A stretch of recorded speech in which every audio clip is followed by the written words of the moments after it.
world gone insane. An upside-down civilization cannot be real. A world of madness and terror. It's the Dana Gould Hour.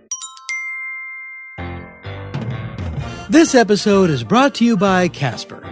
For a limited time, visit casper.com/savings and get 10% off any order with a mattress. This special offer expires September 3rd, 2018, so act now. Terms and conditions apply, but you gotta act. And thanks to Game Time for supporting the Dana Gould Hour. Game Time is a top destination to buy last-minute tickets to live events. For $15 off your first purchase, visit usegametime.com/Dana and use the promo code Dana. Alas and alack, another summer has come and is slowly going, which means that here in Los Angeles, we only have 2.5 more months of blazing furnace-like heat until the fall. But we have an amazing show this month. From Turner Classic Movies, Ben Mankiewicz is here. Ben is smart, funny, knows everyone in show business, comes from a family of Hollywood royalty and DC political insiders. Talk about connected. What's he doing here, you might ask? Well, to be honest, he thought he was doing What the Fuck. No, I'm kidding. Ben's a friend. Also, speaking of friends, from The Simpsons, my old buddy, and author of the new book, The Behind-the-Scenes Story of The Simpsons, Springfield Confidential, Mr. Mike Reiss is here. As for me, oh Lord. As I record this, we are putting Season 3 of Stan Against Evil to bed. If you're not caught up, Season 2 premiered on Hulu on August 17th, 2018, and Season 3 premieres on IFC on Halloween night, October 31st. Fans of the show on the East Coast can see me, John McGinley, and Janet Varney at our panel at the New York Comic-Con on Thursday, October 4th. The following night, Friday, October 5th, I will be performing live at the Norwood Theater in Norwood, Mass. For tickets, just go to the Performing Live page at danagould.com. I'll be back on the road again like a normal comedian in November with appearances in Atlanta and Minneapolis. Also, I have a graphic novel coming out on August 28th. But a year ago, I was approached by the good people at Boom Comics and was asked if I would consider adapting Rod Serling's first draft screenplay of Planet of the Apes as a graphic novel. Now, the first draft screenplay is very different from the movie that we have come to know. It's much closer to the book. It's more of a satire. It's more of a political thriller. It's very Rod Serling. It's very mid-60s. It's very 7 Days in May. The apes live in a big modern city, sort of a simian New York. But it's a simian New York from the mid-60s. So try to imagine Charlton Heston trapped in an episode of Mad Men that is cast with gorillas, chimps, and orangutans, and you're getting a sense of what the graphic novel is like. Anyway, it came out really well. It's in stores on August 28th. But why go to the store when you can go to danagould.com? Click on our Amazon banner and blah, blah, blah, blah, blah. If you don't know that riff by now. But seriously, it's a great, fun read, a must-have for Apes fans, and I am crazy proud and crazy humbled to have my name on the same piece of paper as Rod Serling's, obviously. If you live in the Los Angeles area, I will be signing on August 28th at Dark Delicacies Bookstore in Burbank, and on September 6th at the Barnes & Noble at the Grove. For details, please visit the live appearance page at danagould.com. Now, come October, on October 10th, we're getting ahead of ourselves, and there'll be another podcast out by then, because we've still got Halloween.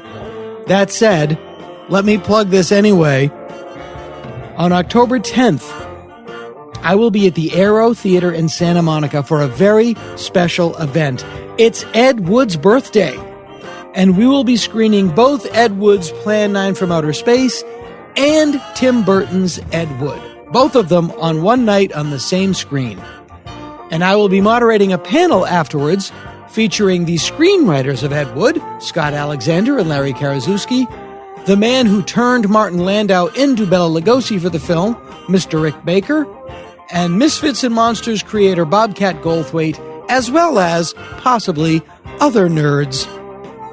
The following night, October 11th, only at Largo, only in Los Angeles, a live stage reading of Ed Wood's Plan 9 from Outer Space, featuring me, Bobcat, David Koechner, Janet Varney, Lorraine Newman, the Kids in the Hall's Kevin McDonald, Matt Bronger, Rob Zabrecki, Ron Lynch, Nate Mooney, Deborah Baker Jr., Ken Daly, G. Charles Wright, with live music from Eben Schletter and special live effects by those live effects themselves, the Poubelle Twins. For these and all other details, please, please, please go to the live appearance page at danagould.com. Oh, won't you? I should just call my funeral my dead appearance. Tune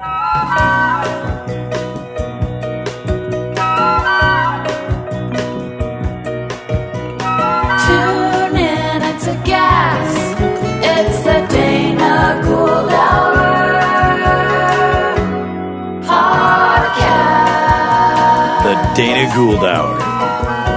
Free and worth it.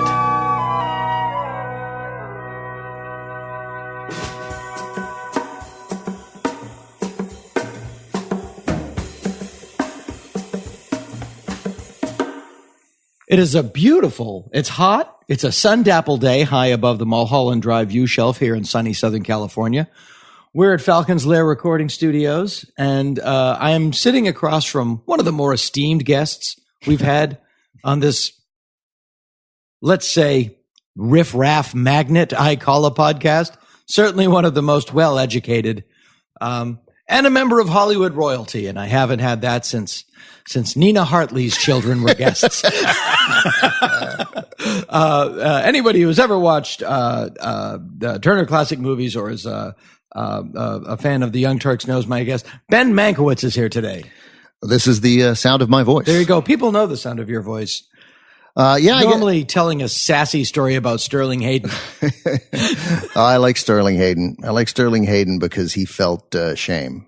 He felt shame. He had the decency to feel shame. He felt shame, and he was a real man. No question about that. The story about Sterling Hayden was that Steven Spielberg wanted him to play Quint in Jaws, and he said he read the script and he goes, I think instead I'd rather just go fishing. And he lived on a boat, and he did. He just like, I'm out of here. I'm going to go fishing. It's a great false equivalency. It's great. Yeah. But there's that great weird moment in The Killing. Yeah. Where he's talking to the old guy at the racetrack, and there's a vague hint that there was some weird romantic relationship. Hey, ever think we could, like old time? No, Tommy. There's one really weird moment. I'm going to find it and drop the clip in it. I'm sure I am projecting a modern context onto a 1952 conversation. Right. But there is one really weird. You ever think like no, Tommy? Yeah, but 1952 conversations, sure, we can't entirely put a modern context on them, but we're not a different species. No. The same motivations, the same desires. Well, they all existed then. Well, I present you with these lyrics. Number 57 said to number 3, "You're the cutest jailbird I ever did see. I sure would be delighted with your company. Come on and do the jailhouse rock with me." Ladies and gentlemen, these people are making love. Yeah, that's right. That's right. I don't need this conversation to go any further. I am convinced. I didn't think about it, but it couldn't be more obvious. It could not be more obvious. But danged if Elvis didn't sell it. Yeah, that's right. I was just reading an interview with Billy Joel, I think in Vulture this morning. I got up really early and it was a long. You read the same article I did about his Star of David. Right, about the Star of David. And just like, I didn't even know I was a big Billy Joel fan in high school. I didn't know that he quit writing music. I mean, I assumed, I guess, because he was still playing those shows at Madison Square Garden. He's done 100 of them now. Yeah. That he was still writing music, but I guess he hasn't written a song in 25 years. He just quit that. Really? He's the Fran Lebowitz of rock. That's right. But he was talking about lyrics in that, about how like he's not as obsessed with lyrics because he writes the music first and then he writes the lyrics later. And he goes, I love the Stones. I never know what they're talking about. Elvis didn't matter what the lyrics were. He said, he just, he sold it. That was his little, but of course they're right. And maybe Elvis was not aware of those. And that was lyrics Steve Allen's great mistake in making, and because Steve Allen, one of his big tropes in the 50s as a comic was he would come out and go, read rock lyrics like they were, you ain't nothing but a hound dog crying. Oh yeah. It's not about the lyrics. It's Steve not about Allen, who famously wrote 20 songs every 11 minutes. Is that right? Yeah. Yeah. So That was the old joke. I think it was I'm not sure who it is. It was maybe Mort Saul or Shelley, but like, Steve Allen claims to have written 200 songs. Name 2. That's a great line. Yeah. But the lyrics matter for the people for whom the lyrics matter. Yeah. Right. The Springsteens and the Dylans, but for the overwhelming majority, that's just their songs. This is not where I expected this conversation to go, and we'll button hook back, but I'm cutting my little TV show right now. Stand Against Evil, premiering a Halloween night on IFC. No, it's really a network. And I was wanted to get that song. It's in every New York City Upper East Side shopping montage from every romantic comedy between 66 and 68. And it's that Right, sure. There's no lyrics. Yeah, right. It's just like Doris Day level scat. Right. There's no way to find that the name of that song. You Google Bada Bada song. There's no way to. You can't even, like, if you go into whatever movie it's in and you're right, it's in. I don't know. I can't remember any specific movie. I feel like it's in Butch Cassidy and the Sundance Kid. You're the second person that said that. Right. It might be in Butch Cassidy and the Sundance Kid. Even though there's no, I don't think there's much Upper East Side shopping. No, but it's an anomaly. I'm seeing, I think it's in Breakfast in Tiffany's. But the era's right. I know it's in Rosemary's Baby. No, right. He has his father's eyes. It's already funny. Yeah, but it's very difficult to track that song. I always feel that one of my favorite bands, X, did themselves a digital disservice. They didn't anticipate it's songs by X. Right. Yeah. The computer can't understand that at all. Yeah, that's right. Yeah, you have to They didn't see that coming. 1-0. Now you people know you mostly as a host of on Turner Classic Movies, but you were a newscaster before. Yeah. Journalist. I went to journalism school at the Columbia University Graduate School of Journalism. Any super famous no, I don't think I had. now? I didn't have the brightest class. Vince McMahon was in your class. That's right. Yeah. No, some, Guy is I don't know he is a significant editorial important position at the Washington Post, a guy named Scott Wilson.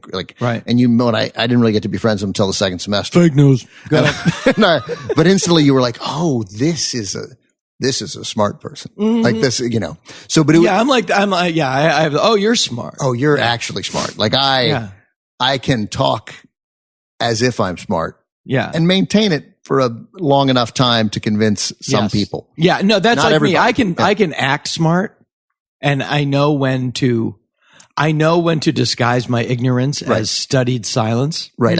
Right. That's right. That's a incredibly key skill. Yeah. I think I know now when to admit that I don't know. I'm not I'm not nearly as uncomfortable as I was with saying, I don't know who that is. I got a friend, a guy I work with sometimes, and there is no person you could name who he will not claim to know say, or the thing he'll give up, the only thing he'll give up sometimes is, we have friends in common. But you'll make a guy up, Yeah. Do you know Biff Korpashian? over at Sundance? Sure. Yeah. We have friends in common. My neighbor knows him, and our kids go to school together. It doesn't make any. Yeah. But what happened for me at Columbia was super assuring, because there was like 100 kids in the class, and I was filled with doubt that I was the dumbest Mankiewicz for a good portion of my life, and then I may be, by the way. Hence the novel. Right. Dumbest Mankiewicz. The dumbest Mankiewicz. And then like there's 110 kids in the class at Columbia, and I was like, I'm 56th. Oh. That's better than 110th. No. I meant it's good. It was reassuring. I'm like, these are smart kids. Yeah. And I'm in the middle. Yeah. I'm in the middle. There are dumber kids here. Yeah, absolutely. Yeah. Franklin Ajay had a great joke about like the guy that comes in last in like the marathon Olympics. Mm-hmm. I'm last. I didn't have to train at all to come in last. Yeah. So that was comforting. It was a good program. It was only 1 year when I was there, which really means 8 months. Yeah. And now it's a 2-year program, but it was intimidating because you get there and like, I don't know, early on, the main course you have is, writing and reporting 1. I think that's what it was called. And you would go in and they would, and like at the end of the day, he calls you the next day, and the professor was a writer at the Daily News.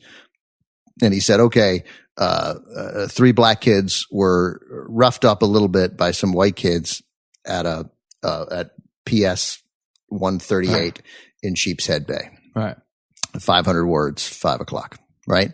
Right. Or 600 words, 5:00. And I like, okay, great. So where's PS 131? And he's like, 3 kids were roughed up at PS 131, 600 words, 5:00. I'm like, okay. So how do I get there? 600 words, 5:00. And you've, never lived in New York, and you're like, oh, okay, great. Yeah. How do I find any of this information out? Right. And I had to go to Sheepshead Bay. Right. And you don't know where you're going. You look up like an idiot when you come out of the subway stop. But anyway, so that was in a sense, that was a confidence builder. Just even if what I turned in isn't that good, the fact that you turned in a story, a 600-word story at 5 p.m. I think if I didn't do what I did, I think that's what I would have tried to have done. Yeah, and it's unquestionably. I like the chaos of it. That's what I'd still be doing. I mean, I would have been fired eight times over the last 20 years, but somewhere I'd still be. I'd be doing that.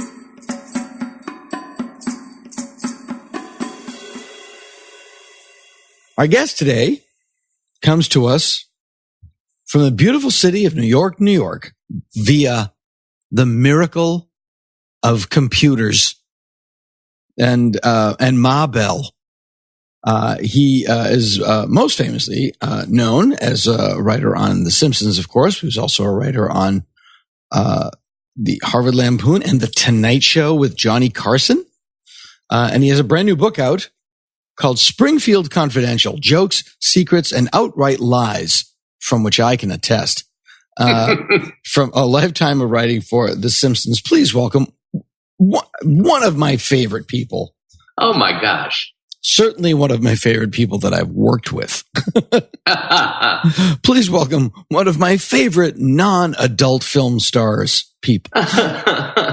That you worked with. To work with. The lovely and talented Mike Reiss, ladies and gentlemen. This is the sound of my voice. Did I say it right? Was this the right time to say it? Sounds great. Sounds terrific. Fantastic. Hi, Dana.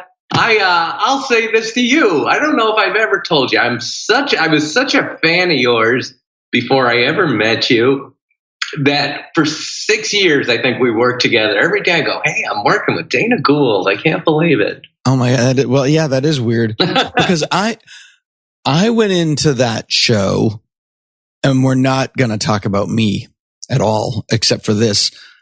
I felt like a carnival performer because everybody on the show worked together on the Harvard Lampoon and then National Lampoon. And then usually it was like Letterman and SNL and then The Simpsons. Everybody by and large followed the Gamble and Pross. That's my co-host. Followed the Gamble and Cross career arc, and I came straight from Funny Bones. Yeah. I came straight from headlining the Walnut Creek Punchline. So I always felt like I always did what I do psychologically and made myself the outsider. But I gotta say, you were always on, and it was something to watch. You always had material, and I said I had a marker joke. I said, I'm going to wait till the moment I hear this joke again, because I won't say the joke. You know the one it is. You were making fun of a famous producer, and you said he had a dream about a set of golf clubs. Yes. And I said, that's my joke, because I don't get it. So I know I'll remember that when I hear it again. So you went on, and it was always a show, and I started charging like a 2-drink minimum to go work at The Simpsons. And then it was finally 3 months later, the golf club joke came up again. I go, all right, there is a bottom to this well. But there's a bottom. Is there a bottom? It was staggering. It was just staggering to see how much stuff you had. And you were in performance mode. We can always get Don Knotts out of you at the drop of a hat. Sure. I still do that when I run a room, because otherwise I'm going to fall asleep. But I often walk up to people that I've met before I turned 30 and just apologize blanketly. Look, I'm real sorry. You were just great. It was just a pleasure. Thank you. Well, you're kind to say that. And you are, how many people still go into the show? Because you still go into the show. You go in once a week. Correct. People who don't fully understand how the show works, who still thinks, what character do you write for?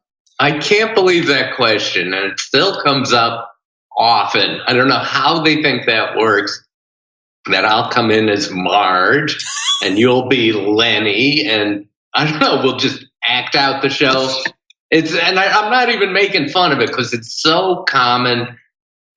It's not a stupid question.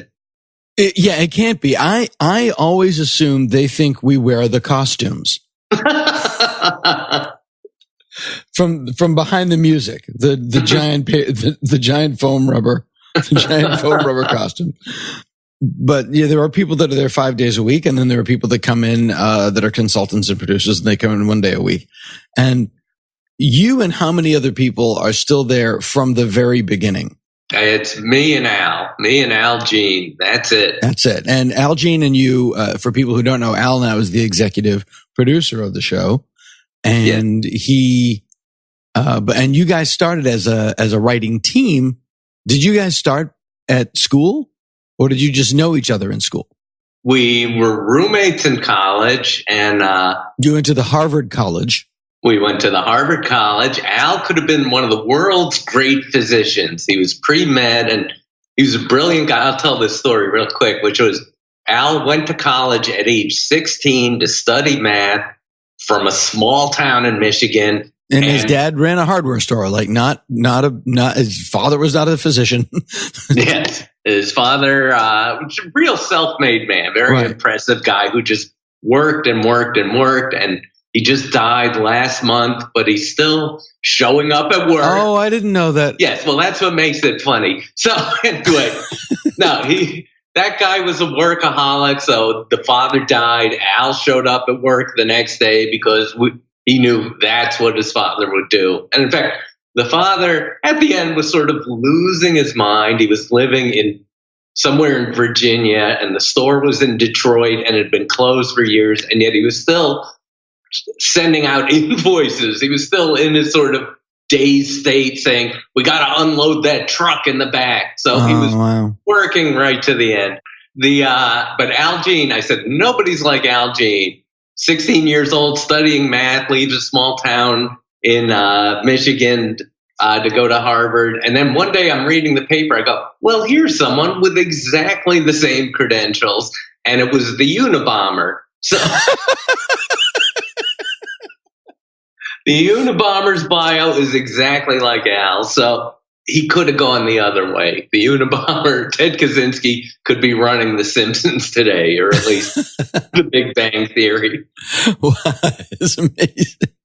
But from this, the rumor is that Al was. Tell me if this is true.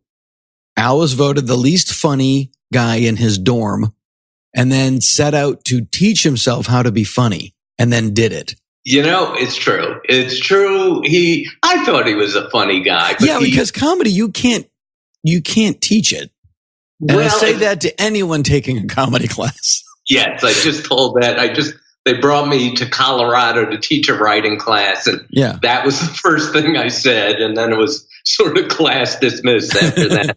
You can teach writing, but and it's always like people that go to a stand-up comedy class. It's sort of like going to a skydiving class. What you do is you do it, and then you've done it. Right. Yeah. So Al, yes, he was voted least funny guy in the dorm, and it was pretty cruel. I won biggest nose in the dorm, and this is in a predominantly Jewish dorm, so that really hurt. And Pete Townsend was in your dorm. I mean, it was a big hurdle. So so Al, then I got on the Harvard Lampoon, and I was having fun, which nobody does at Harvard. Right. And I didn't go there, but I worked there, so I heard you worked at the Coop. I just learned that from another podcast of yours.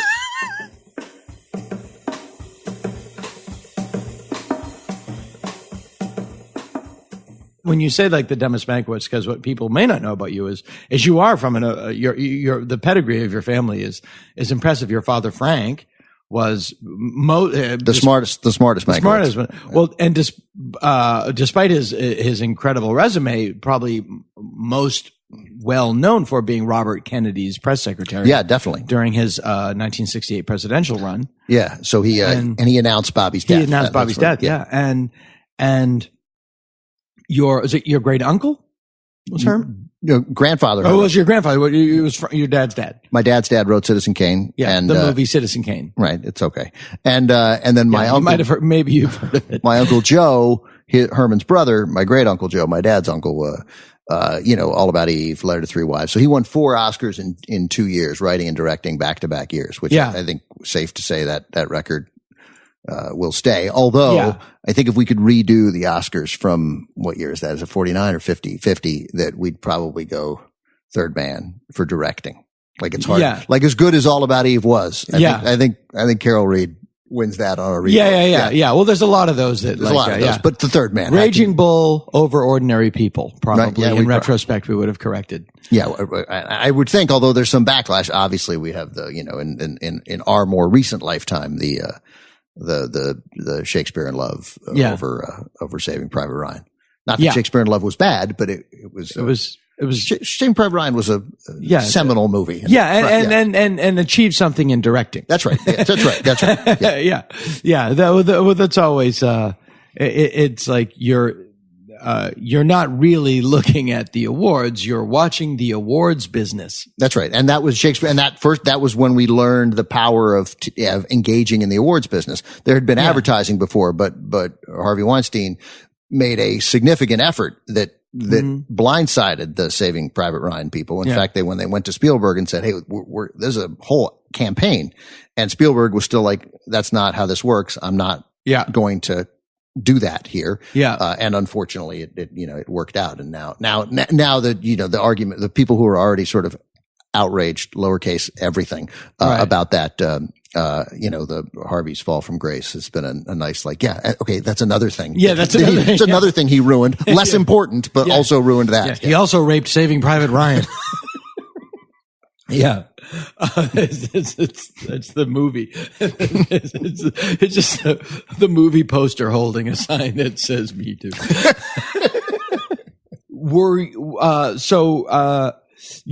You grew up in DC, correct? I grew up in DC, because your dad. How did your father make you come from a Hollywood family? Did your dad grow up? He wasn't into Angeles? it. He wasn't it. He grew up in Los Angeles. He went to Beverly Hills High with Linda Darnell. Oh, really? Yeah. And he graduated in 1941, zip code. It was just Beverly Hills High. There was no 90210. Wow. Yeah. That's right. And the old phone exchanges. I'm at button Willow 63528. Operator, give me Lexington 4513. Yes, I'll hold. Thank you. Yeah. There's never any moment for the operator to speak. Talk. All right, I'll hold. Thank you. It's my only impression. Guy on phone in a movie in 1938. Yeah. And my friend Fran Salamita used to have a great observation that they would always look at the phone before they would hang up. Oh, that's like nice. the person I also love now when, in any movie, any television show where you're on the run, maybe you're the bad guy or you're being hunted and you're the good guy and you're out to prove your innocence, and they'll be in a hotel most likely. Yeah. And they'll turn on the TV and they're watching the news and it's the story about them. Yes. And it's a story about them. And there's also way too much information for a newscast. Way too much. Forget the fact that, no one knows how news works. He's currently on the run with Darlene Mathis, whose father was the famous professor who mysteriously disappeared. What? Hey, huh? A lot of background in that piece. That's right. Yeah. A lot of, but they turn it off. Like you're watching, they always turn it off because that moves the thing. So they can have their conversation. And you'd think you were waiting for this story. Why won't you let it finish? It's going to go on like 8 more seconds tops. Click. Every time. Turn it off. There's one. No one remembers this story. No one remembers this movie, but I know because my friend is in it. The Couch Trip. No, I do not remember with Dan Aykroyd. All right. And escaped convict. Yeah.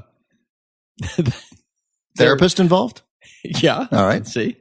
They're on a plane. And for some reason, the movie screen on the plane's on the runway, is showing the news. Sure. Which happened a lot. Sure. Never happened in 1989. Yeah. Or any time. Yeah. But yeah. And it's that story. As you know, Ted McHenry is the son of Professor John McHenry, who mysteriously disappeared in Albuquerque, New Mexico 25 years ago. It's rumored that he was in business with this man. Wait, what? The father or the son? Who's in business? What story? Yeah, but and they do it in old movies too on the radio. The story comes on the radio about where the cops set up the roadblocks. They turn it off. Just listen. Wait 4 more seconds. So I would love if in some movie one of the characters was like, "What are you doing? It's about us." They can't find us because we're watching. That technology doesn't yet exist. I think the hardest I've ever laughed one of the hardest times in the top 5. Like I'm gonna hurt myself. I'm laughing so hard. I was in a car in Boston. I remember it so clearly. It was a winter. It was freezing cold. I got into the car with Brian Kiley, a brilliant comedian who's now a writer on Conan. Mm-hmm. And we get in the car and Brian goes, I wonder what the score of the game is. And he starts the car and it comes on at Bruins 4, Canadians 2. And he goes without blinking. He goes, this must be the same radio from Gilligan's Island.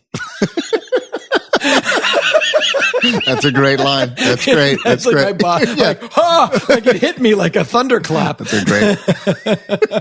What the score of the game is? Bruins 4, Canadians 2. Yeah. All right, great. That's true. They never had to wait. Nobody has to wait. Yeah. Also right. Missing millionaire Thurston Howell III. What? So your dad was from this incredibly, but that tracks actually that you come, your father's in the business, your uncle's in the business. Like, what do you want to do? Not the business. What's the opposite of the business? Well, not really. So that was true for my dad. He was, but the Mankiewicz family also was a very serious, politics. You were encouraged to talk about politics at the dinner table. So there was some delight from my grandfather that my dad didn't want to do this. He went to law school and then he became a entertainment lawyer. He represented James Mason. He famously got Steve McQueen off on a couple of speeding tickets, one really? Speeding and one slowing on the same day. One for driving too slow, one for driving too fast. Really? Because the production company did not want to pay for a driver. The TV money was so cheap. Rifleman? So he was Rifleman Steve McQueen? Yeah, not Rifleman. Was he? No, Chuck Connors was wanted Dead or Alive, right? That was, I think, McQueen. Yeah. But anyway, whatever the show was, so they didn't want to pay for him. How dare I right. get that wrong? That's not the kind of thing you miss. I did 2 last month, and I will correct at the top of this episode where I said that Anne Francis was the girl from Uncle. Stephanie Powers was the girl from Uncle. Anne Francis was Honey West. And I said Robert Vaughn was in I Spy when I know it's Robert Culp. I was just not thinking. I don't deserve to be alive is what I'm saying. Yeah, you'll be okay. I'm the kind of guy who makes those mistakes. So it's your job to not make those mistakes. I know. But so people expect, this instant recall. And I mean, I've seen so many. The movies. 10 Commandments starring Chuck Connors. That'd be great. We used to do like the DJ that didn't know any band. So we're just like, that was, I Can't Get No Satisfaction. the Beatles, like everything. That was take this job and shove it. The Beatles. It's good. It's funny. People get but people expect me to get to know everything, and I yeah, exactly. And you know, and I'm reading this. But I mean, you're an example because the people who, you know, and then when they come to you, they're coming to you with their movie or the bare minimum their genre, right? And they know it, right? Right. And so, you know, and so they'll give me that, you know, what do you think Sterling Hayden meant in that scene? I'm like, I don't know, man. I don't recall that scene off the top of my head. I have kids. No, but I just, my mind, like, I mean, I do know, you know, I can tell you pretty much how many games the Oakland A's have won throughout my lifetime each season. Wow. Okay. Yeah. So that stays with me. The Oakland A's of all teams. There was no team in DC.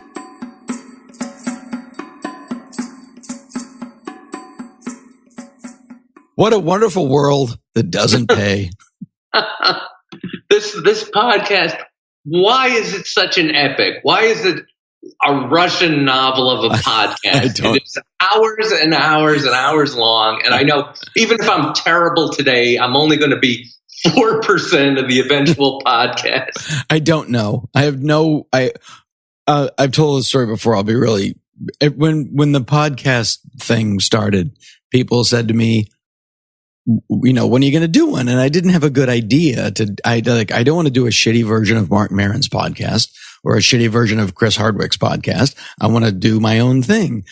And then I stole the idea from Joe Frank from In the Dark, which I'm sure you remember on, KCRW. Where he would tell these weird stories, and then every 4 minutes it would stop and there'd be a little bit of music, and then he would pick up the story again. And I thought, well, what if you could do that with a conversation? And then I did that, and then for some reason I thought, well, what if you're doing 2 conversations and you were sort of banging back and forth at a party? And then I started to add and then it just built, and that because I'm busy and I'm doing a lot of other things, I can really only do one a month.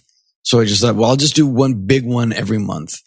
And it probably should be shorter. I probably should change it, but I don't know a better way to do it yet. Well, it works. But I will say I found a way to do the most work for any podcast. It must be because you're cutting and editing and that kind of thing. And it costs money. I lose money every month.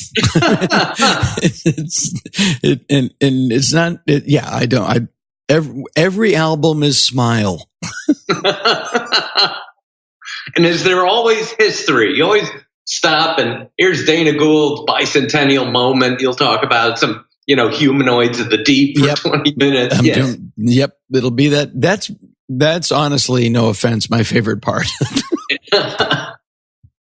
It's amazing. And this is an absolutely true story. I downloaded I have a bunch of podcasts of yours on the iPad.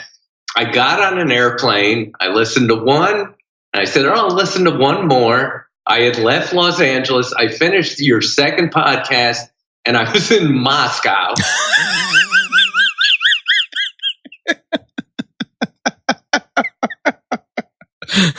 That's fantastic.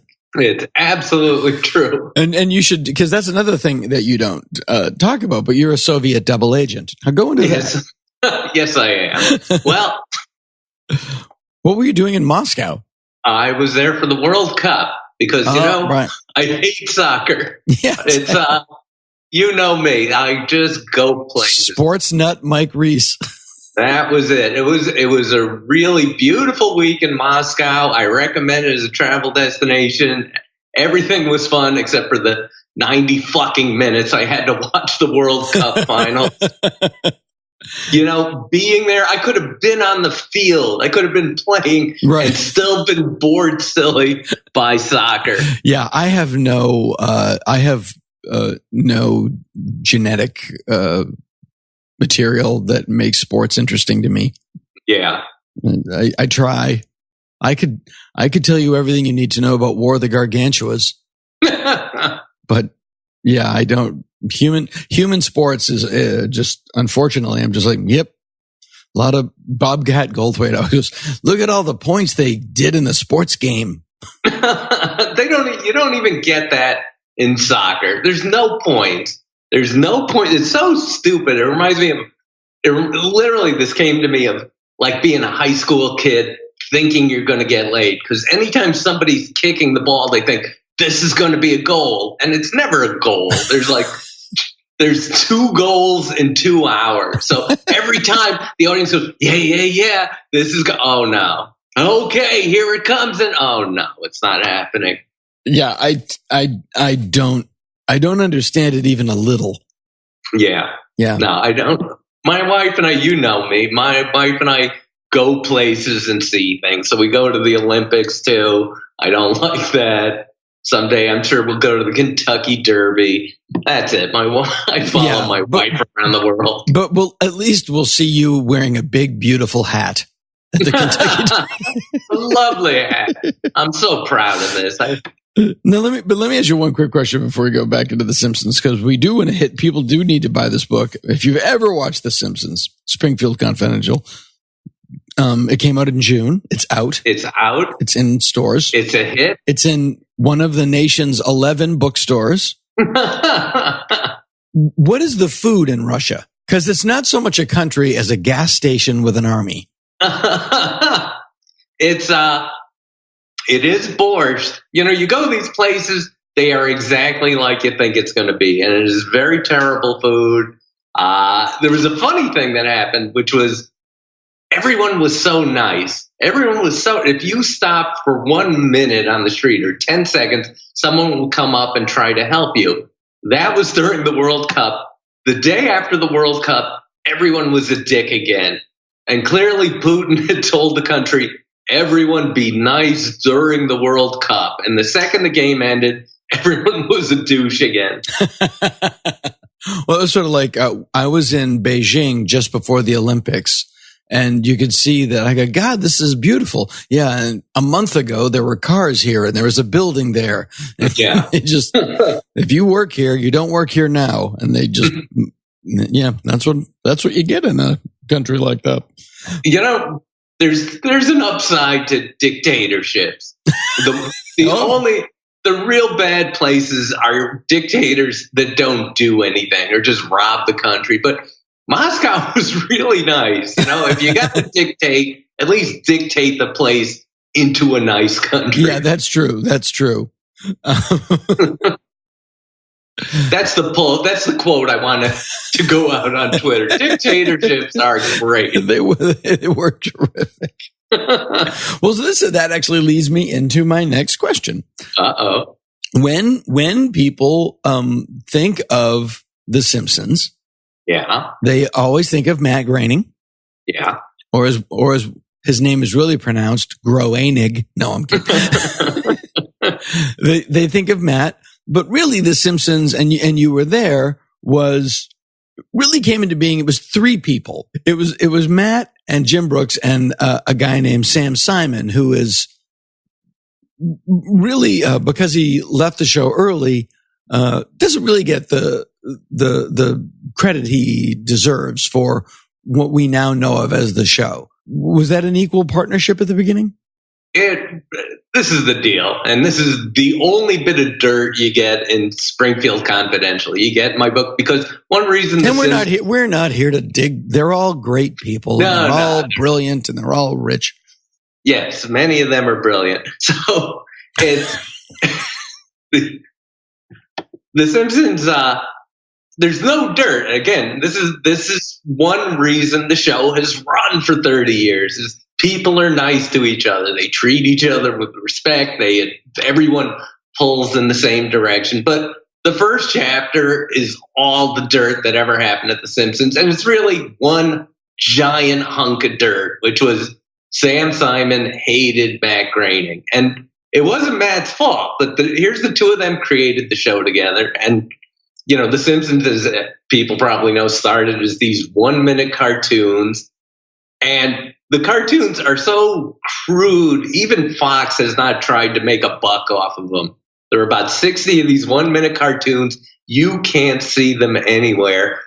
And yet, it's all in there. The whole Simpsons family's in there. Grandpa's in there. Krusty, Itchy and Scratchy. They're all in these 1-minute shorts.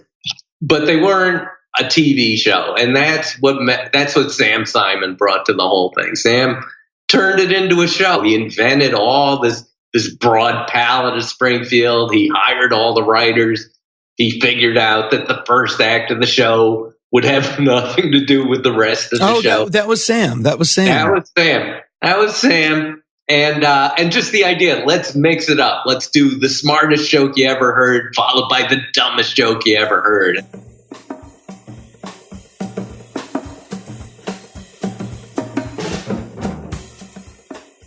You grew up in D.C. We're roughly the same age. I think you're a couple years younger. You're a couple years older. Older, yeah. Definitely older. You're definitely older. Definitely older. Yeah, older. You're an older person. Yeah. Oh, I'm just trying to wrap this up to catch Matlock. With Chuck Connors. With Andy Williams. Matlock. But you grew up watching Channel 20. I did grow up with WDCA. Yeah. Channel 20. Captain 20. Captain 20. And Spider-Man was on Channel 20.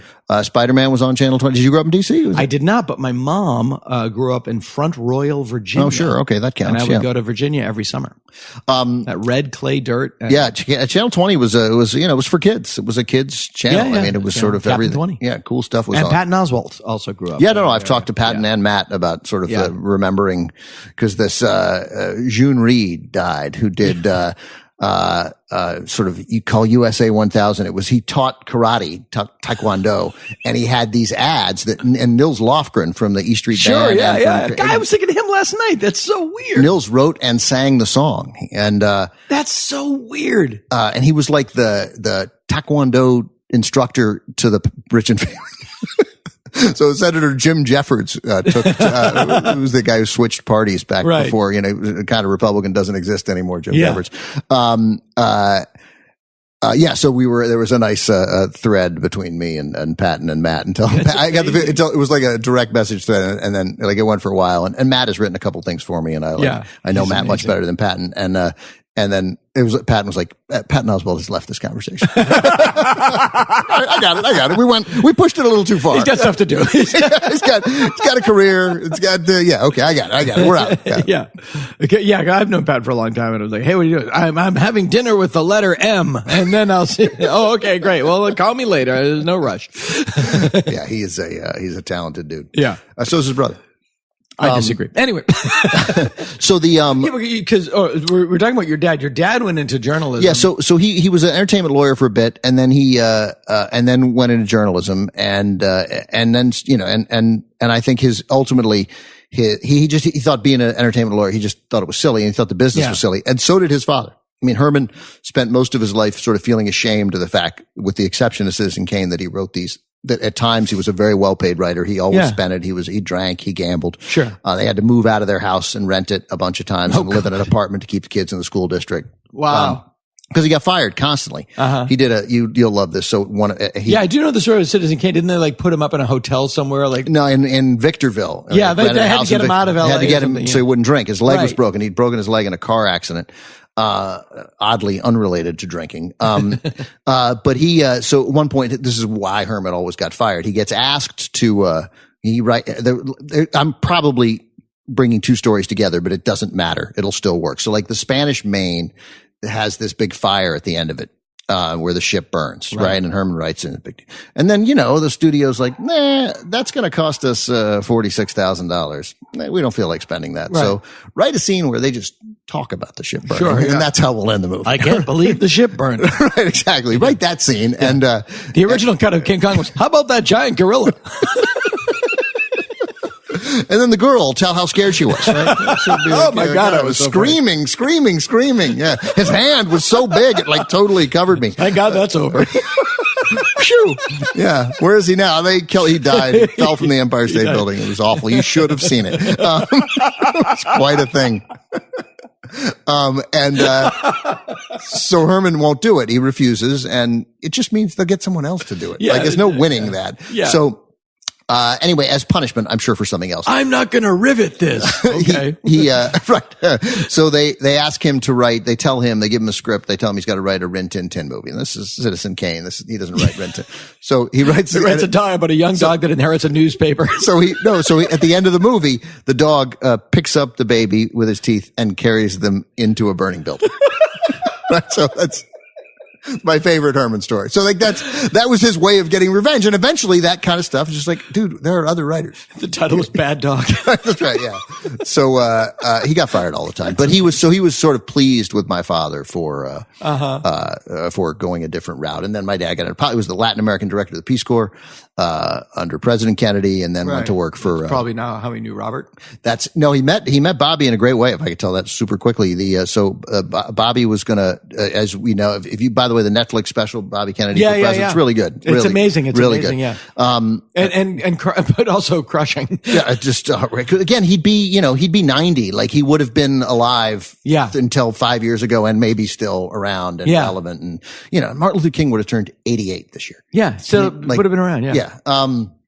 So Bobby Trump and Ted Cruz will live to be 200 years old each, inexplicably. So Bobby is going to take a tour of Latin America, which you sort of see. It's like he's figuring out how all these poor people are living around the world. And just as a quick side, but the fascinating aspect of Bobby Kennedy, and I was a Bobby Kennedy freak, was he changed drastically and in public, right, and authentically he was an asshole. That's right. Yeah. And then his brother was murdered, and then he turned himself inside out. So you just said something that it would be like, it really would be like if Ted Cruz became Bernie Sanders. That's right. It was a dramatic change. Yeah. It was a dramatic change. Yeah. You used a word I always use now at TCM whenever we talk about King or either of the two Kennedys, is that, assassinate is like an intriguing political word. Ooh, political assassination. Yeah. Ooh, he was assassinated. Like I like to remind people his brother was murdered. Yeah. Murdered, had his head blown off, and the blood and brains splattered all over his sister. And people say, "Oh, Ted Kennedy drank a lot." Yeah, if he had a problem, maybe he could just call his brother. Oh, his brother was murdered. Or his other brother. Oh, his brother was murdered. Or his other brother was murdered in World War II. Or his dad, he was paralyzed with a stroke. That's right. So I'm not defending it, but the guy, if anybody had cause to develop a debilitating addiction, I put Ted Kennedy in that box. That's right. Totally, 100%. So Bobby calls a group of sort of Latin American, Americans in Latin America with some degree of influence to find out, to go over his trip. Where's he going to go? And the trip is, well, you're going to visit the American embassy in Lima in Peru, and then you're going to go to the American school, and then you're going to go to a parade where the kids will, and he's like, all right, is that really what I should be doing? And my dad, had never spoken to him, says, you could do all that from Washington. If you want to see how people are living here, then here's where you should go. You should meet these workers' rights, these farmers who are fighting and not working until they get some degree of land because they're essentially slaves.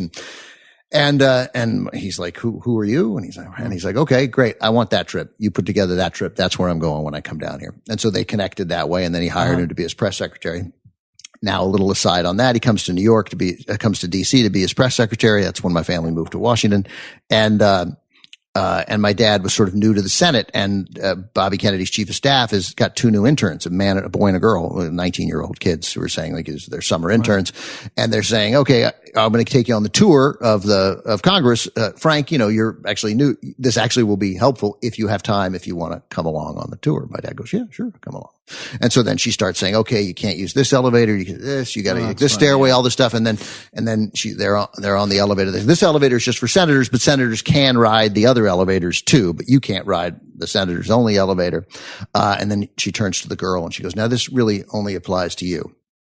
Never at any time for any reason get on an elevator alone with Strom Thurmond. And that was 1965. That's fantastic. Yeah. That's fantastic. Never get on an elevator alone with Strom Thurmond. Yeah. So just in case people had forgotten, what an awful, horrible person he was, right? Not just a racist. Thoroughly vile. Right. But a danger every day to women around him. Wow. That's amazing. And that was just like, grabby. That's right. Grabby Senator Strom Thurmond. Yeah.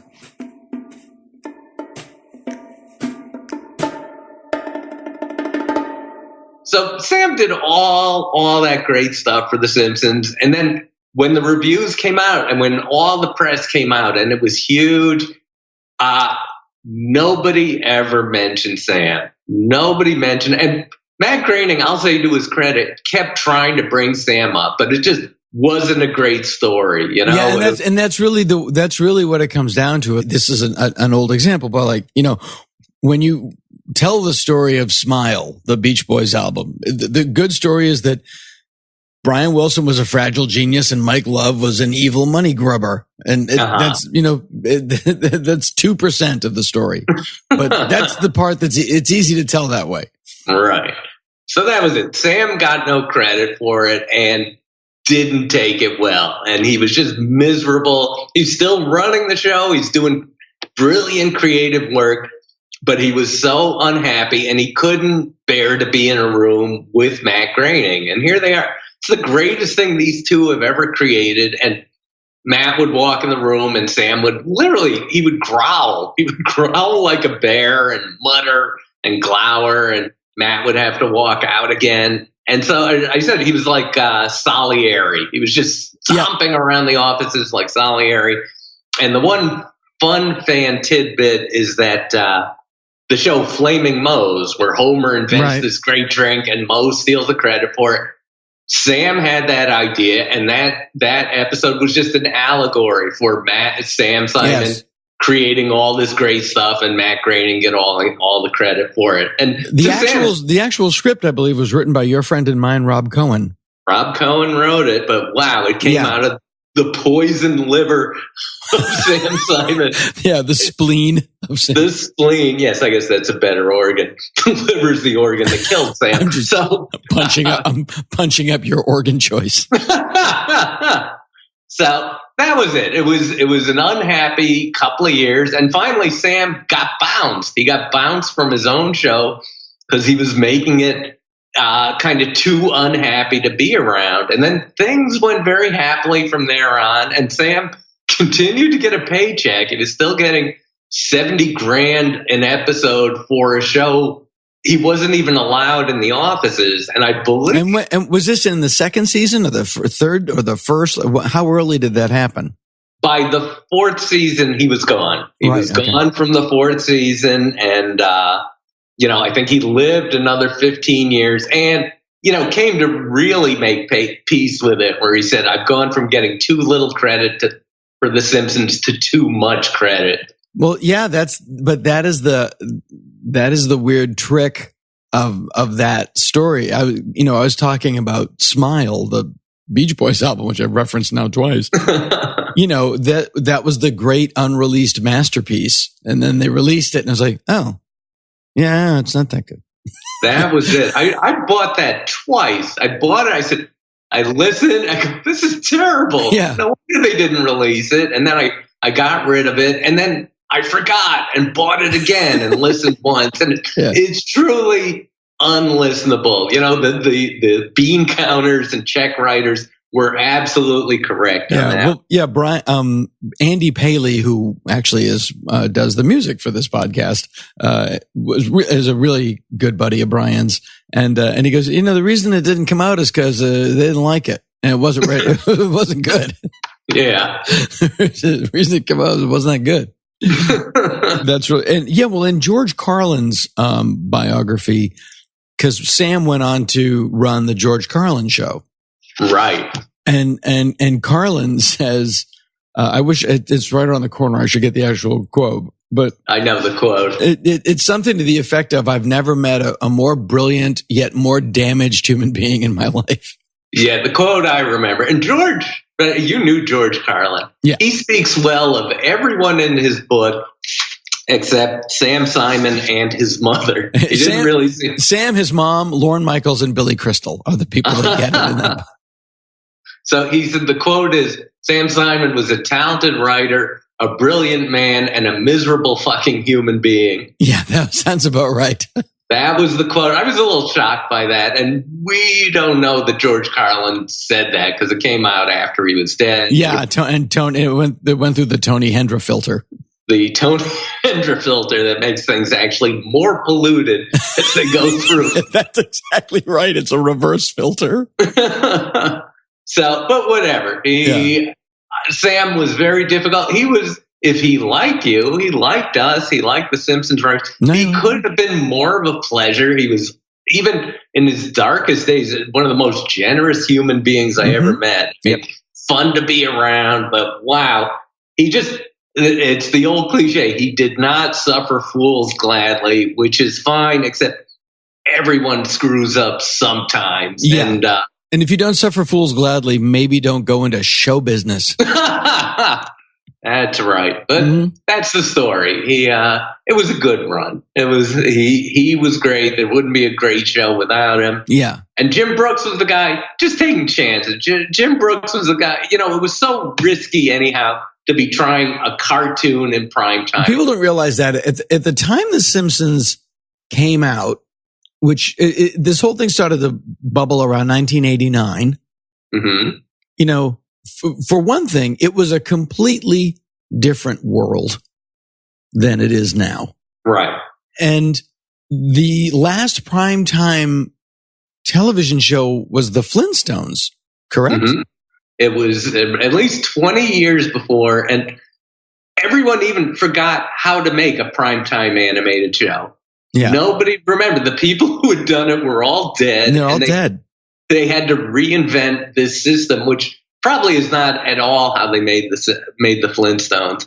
But that was it. We didn't know anything about how to make this. And you got to remember, too, now people like animation and adults go see Disney cartoons. But this was at the absolute nadir of animation where it was just Saturday morning cartoons of shitty quality. Right. Yeah. Yeah. And the animation was super simple and yeah. Yeah. It was so bad. You remember being a kid, you're like 8 and you're watching, Flintstones or Hokey Wolf or something, and they're running and the rock keeps repeating in the background and you're 8 and you go, wait a fucking minute. But I saw that rock. I know that palm tree.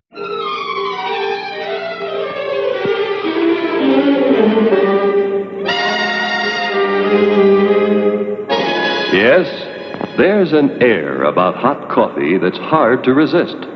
Full-bodied, refreshing hot coffee makes any time a pleasant interlude. Won't you have some now? Podcast listeners are invited to say goodbye to summer with Casper by taking advantage of Casper's limited time Labor Day offer. Casper's expert team of engineers and designers research, prototype, and test their mattresses to meet the needs of all kinds of sleepers and provide that just right balance of comfort and support. I sleep on one. All Casper mattresses use premium foams that relieve pressure and help align your body so you fall asleep easy and wake up feeling refreshed. Try a Casper for 100 nights in your own home, risk-free. And if you're not in love, they'll come, pick it up, and refund you everything. No questions asked. I'm assuming they mean in love with the mattress. For a limited time, visit casper.com/savings and get 10% off any order with a mattress. This special offer expires September 3rd, 2018. So act now. Terms and conditions apply. That's right. For a limited time, visit casper.com/savings and get 10% off any order with a mattress. This special offer expires September 3rd, 2018. So act now. Terms and conditions apply. Welcome to Political Talk with two guys from Boston. A working man's look at the socio-political issues of our day. And now, Political Talk with two guys from Boston. This is Political Talk with two guys from Boston. I'm Johnny Condon. Robbie Sullivan here. Happy summer. Happy summer. Well, It's almost over. It's almost over. Right? You'd start wondering, when does it get dark when I wait for the bus? The kids are back at school. Yeah, they're excited. But they go back in August now. They go back in August, but What is that? this time of year, Yeah. I keep wondering, where is the Labor Day telethon? I miss it too. I miss Jerry. That. It made you know the summer was over. Summer was over. And Jerry at one point and you get to was watch Jerry Lewis pounds. smoke and sweat. Yeah, and then you rooted for him to get healthy again. I always loved Jerry Lewis. Sure. You rooted for him. You were like, oh, geez, I hope he's going to be better next year. Yeah. Because a couple years there, he was slipping. Oh, he looked terrible. But you just wanted to come back. Watch him sweat and smoke and cry. And the say kids, things you would never say if it wasn't a marathon. yeah, and telethon. You could see the kids going, get me away from this guy. I would rather be in Taiwan in a box. He would come out and like a 60-year-old man and he would play a child. You ever see that routine? Oh, it's yes. long. It's long. It's long. And I love Jerry. Here's what I do with little kids. Two things. I had to watch my cousin. And so I'm at the park with my cousin who's almost 3. Yeah. And his job is to kids and cats. Yeah. Their jobs are to kill themselves. You are supposed to stand in front of that job. The kid walks around the corner. He's there. I didn't even know he had a chainsaw. The kid's in the look at. He's got a weed whacker in front of his face. The kid's trying to kill himself. So I'm at the park watching him. And the thing is, if you pretend little kids, like 2-3-year-old kids, are drunken adults, it gets much more entertaining. Like just running around. I'm not going to the meeting with Phil. And running around. It's much more entertaining. It's like an office party at about 1 a.m. Yeah. And that makes and then it's a lot more fun. You know, they're tired from waking up. So they wake up, they eat, and now they're tired. Well, the other thing they do, they're carrying around that head all day because they really have, their heads are not proportionate to their bodies. It's so much bigger. Which is why they're cute. But if an adult had the proportions of a child, you'd never stop screaming. Please don't come in my room. Yeah. Please don't. They look like Feep.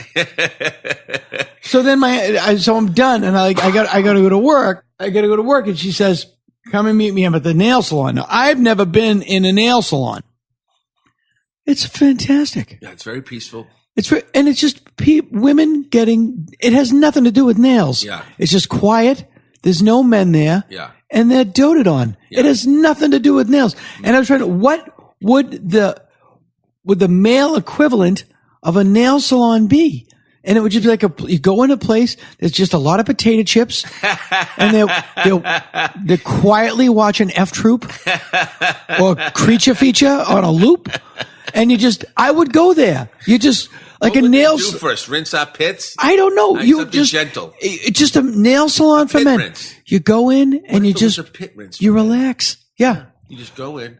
They douse you. You take off your shirt and just your armpits. Yeah. And then if you wanted to have other, especially when you get like a clump of antiperspirant in your armpit, right. It's like a chunk of avocado in your guacamole. You would be sitting in this tub. Just soak. Just go ahead and sit in the tub. And they're all telling jokes to each other. And are you having a Manny or are you having a Manny and a Petey? A Manny. I walked in. Petey. Yeah. I walked in. I had a full Brazilian of my back and then I left. I've always wanted to get a weave. Just to show up and worry everyone at the family reunion. What happened? What happened to him? Like an earring and a weave, if I showed up like that? Full dreadlocks and a weave. Yeah. Full dreads. So my aunt. I want to look like the evil guys from the first Matrix sequel. Oh, yeah. Oh, that's a nice look. What did your aunt say? Well, she's been sending me these jokes that were like jokes I left out. And what she means is like she couldn't tell me this when I was younger. Oh, that's and so now funny. She's got these jokes and she's coming up with some jokes. So here's the one. Guy walks into the grocery store and he says, "Hey, I need a half a head of lettuce. Can you sell me a half a head of lettuce?" And the clerk goes, "Sir, we don't sell a half a head of lettuce." He goes, "Jesus Christ, I need to buy a half a head of lettuce. Can you just go ask your boss if he'll sell me a half a head of lettuce?" So the clerk walks all the way to the back of the store. And when he gets way back to the back of the store, he goes, "Hey, boss, some asshole wants to buy a half a head of lettuce." And then as he turns, he realizes the guy's followed him all the way to the back of the store. And he goes, "And this gentleman would like the other half." It works, right? That's perfect. And it's from my aunt. That's hilarious. And then she's going on and on because her husband was a very well-known lawyer in Boston. So oh, boy. He would come home at the end of the day and basically say, here's what happened in court today. And he would just be writing down like you wouldn't believe the line. And one of the ones I really liked was they said, well, what gear were you in when this accident happened, sir? And the guy goes, Adidas sweats and a Nike top. And that's when you go, my aunt's funny. Yeah. Like she grabbed the good ones. She sent me a couple of good ones and it sends me off into the day. And I'm like, I think, let me think. My dad would have been about 80, so she's about 82. Mm-hmm. But sharp as a tack. Oh, yeah, 82 is the new 60. Yeah, and she used to be at Vokes Theater in Wayland. You ever been to the Vokes Theater over there? I've never been. Was one of the actresses. I do think, like, you read about these people. There was a guy who was 113 in India or Pakistan or someplace. Yeah. And I just think at a certain point, you wake up in the morning and you just think, what the fuck? I mean, I would think that happens at 90. Another day? 90. My grandkids are dying of natural causes. Imagine that. Am I fucking Dracula? Yeah. What is going on? What did I do? What deal did I make that I get to stay here for not just a decade or 10? Yeah. 10 decades. I'm done. I'm all good. Yeah. And you know, those people, there's something about joy that keeps people alive. Yeah. You don't see a lot of miserable 100-year-olds. And you can't be obese. Yeah. And it's not that they be out and about the way, but I'm saying like, you don't hear a lot of stories about that guy's 100. He doesn't want to be 100. Yeah. They're pretty happy to be on the earth. I read an article that when I was on the, I go to the bathroom. I haven't seen you read anything in 2 weeks. I was on the back of the toilet at Friendly's. Yeah, that's when you do it when I can't see you. Okay. Yeah. I was at Friendly's and, I was at Friendly's and I was feeling a little less than friendly. So I went in the bathroom and took care of it. Well, that's my father's best story. I'll tell this, speaking of Joe, my father tells the story why he'll never eat a Kentucky Fried Chicken ever again. My dad was working in Quincy and we were on the Cape and he goes, oh God. So I missed lunch and I had to drive home. And I was going down the Cape and I knew I was going to be hungry. So I stopped at Kentucky Fried Chicken. I hadn't been there in 8 years. I'll never go there again. I get a drumstick and a biscuit and I eat it and I throw it away. And the minute I get on the expressway, I start to get the cramps and I'm sweating. I get the wind and I'm bumper to bumper. The car's not moving. No. Yeah. I pull over. The first exit I get, it's the Dairy Queen. I go, I got to use your bathroom. The customers only. I go, give me a fribble. I throw $5 in the counter. I go back in the bathroom. I get on, I walk right past the fribble. I just walk it. I get back on the freeway, get about 20 feet and it happens again. Oh. I pull off. There's a Brigham's. I go in. Customers only. Give me a cone. I run in the bathroom. I bought 4 pounds of ice cream on the way home. Didn't eat a bite. Oh, no. Shit my way down the 93. No. Oh, it was the Kentucky Fried Diarrhea. Oh. Never again. Yeah, the KFC started standing for something else after that. Yeah. Oh, you bite into a breast and you find a Hearts 2-in-1 collar. You know where it came from. Oh God, it was, I'll never again. That's wonderful. I mean, then he knows not to eat that. Oh, cause my nephews and nieces know, like I would never take them to McDonald's because I know they'll get McDonaldria. I'm not doing it to them. I'm not going to do it like, oh, Uncle Tucker, he's such a good uncle. Yeah. Then they're sick an hour later. Like I don't know a kid who can digest that stuff. It's the weirdest thing. There's a McDonald's in a neighborhood that went out of business and they're tearing it down and they pulled off, they're tearing it down and they pulled off all the exterior stuff. Yeah. And it's just the frame, but it has the weird roof. Oh, it's like a McDonald's skeleton. That's funny. It's like the skeleton of a McDonald's and it's just ghosts of clowns. Well, the first one that I ever went to in Needham, it was one of the first McDonald's. It was like, it's right there in Needham. And, and I remember thinking, this one's special. You know, it's different. It's better here. It's better here. And then you realize anywhere you go in the country, it's not better. Yeah. It's McDonald's. It's McDonald's. And, 50-cent burgers when I was growing up. It was 50 cents. Was a pretty special thing for your parent. Yeah. And even today, it's whatever. It is $1 for a hamburger. Well, one of the, and 25 years later, went up 50 cents. And the reason people like it comes in a box. Yeah. People feel, they did market research. People like things in a box. I do too. They feel like it's something special. I like a box. Wet pickles. wet pickles and meat served by a clown. There is something about the McDonald's pickle that's not like any other pickle. No, and why? It doesn't taste like a pickle. It's one of those things you ever like say, like you're sitting around, I don't know, you're at the hardware store buying a ladder. Yeah. And something will enter your mind like carrot. What kind of fucking word is carrot? Carrot. Absolutely. Carrot. What? There's Carrot. times when I look at a word that's been spelled correctly and I go, it can't be. Yeah, carrot. It cannot be. Who named that? Why would they call it this? Yeah, and then I'll get that somebody. Why is there a clown selling me meat? When did the clown enter this? It really is equation? like a magician's like trick of like, look over here. Yeah. Don't worry about the food. Just put it in your mouth and look at the clown. Why am I equating the smell of cooking meat with a clown? Did they get rid of him, Ronald McDonald? I don't think I've seen an ad with him in 10 years. I don't know. I think he's still around. I haven't seen. You remember they used to be at the McDonald's. You'd pull in and there'd be a clown up front with the maybe not. It was always shockingly different from the one you saw previous. Yes, that's one of the weirdest things about those McDonald's clowns. They'd have different color hair. It was like generally the same soup, but always looked a little off. Well, Charlie Tuna. Remember Charlie Tuna? Yeah, he was a tuna fish that was constantly infuriated that he wasn't killed and used for food. What about the chicken of the sea? Which one was that? Oh, Starkist. Starkist. See, that's faded, right? Is that even around anymore? I don't even know, but Charlie Tuna's whole thing was he wanted to be... Why can't it be me that gets eaten? Yeah, why I want to be eaten. Why can't somebody murder me and grind me into lunch? Because people don't want to eat an angry fish. And when did they start bulking up tuna fish with celery? What was the whole... Celery is the hamburger helper for tuna fish. That's so funny because my aunt used to say, how many of them are you? All right, I'll put an extra 3 sticks in. They should rename hamburger helper, My Family is Poor. I think that's how you can tell how poor a family is. Yeah, how much the whole point of it is this is the lowest form of meat and we're going to bulk it up. Yeah, and then egg salad. Yeah. I remember egg salad. Hamburger helper is the packing peanuts of food.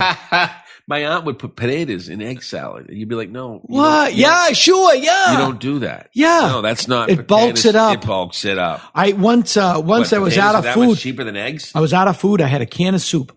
And I had a can of soup and I put an entire tube of premium saltines in it. Oh, yeah. Just crumpled them up. Sure, that's and it was like oatmeal. It was like chicken noodle oatmeal.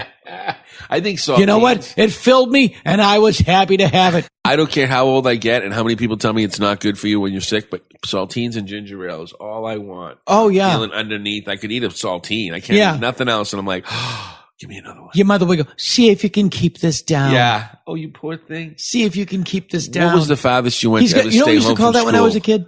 What's that? He's got the grip. I'm gonna throw something at you. Mm-hmm. Maybe you'll call it a truth bomb. I believe that an advertising company came up with a concept of lather, rinse, repeat to sell twice as much shampoo. Oh, that's so smart. What I'm trying to say is we're in the Matrix, people. Political Talk with 2 guys from Boston. You deserve a treat from a Tasty Freeze Big T. Have a Big T burger and fries with a milkshake. Take a bucket of chicken to the movie with you. And don't forget our delicious Tasty Freeze desserts. Tasty Freeze Big T, 423 Western Avenue. If you live in Los Angeles or have ever visited Los Angeles and you're driving to the west side from Beverly Hills, you can't miss it. Century City Mall. It was the stark, concrete, futuristic city-state in Conquest of the Planet of the Apes. Hello. And a couple years later, it was home to the Nakatomi Plaza in Die Hard. As the joke in Hollywood used to go, the Century City Mall. The shopping center Joseph Mankiewicz built. Joseph Mankiewicz? The screenwriter? The guy who wrote the Philadelphia story? Who wrote and directed All About Eve? Yep. You see, the land that the Century City Shopping Mall occupies used to be the backlot of 20th Century Fox. In 1959, Fox Studios president Spiros Skouras set out to make a movie that had already been made twice, once in 1917 and once again in 1934. The movie, Cleopatra. Fox desperately needed a hit.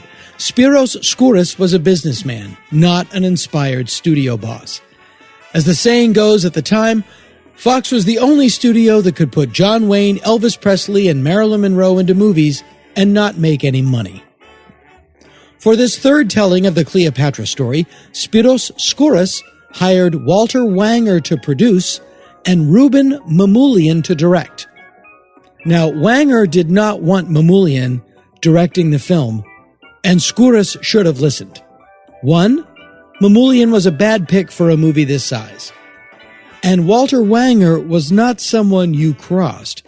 Wanger was a legendary producer. Among his credits were John Ford's Stagecoach. In the early 1950s, Wanger learned that his then-wife, Joan Bennett, who would go on to star in Dark Shadows, was having an affair with her agent, a guy named Jennings Lang.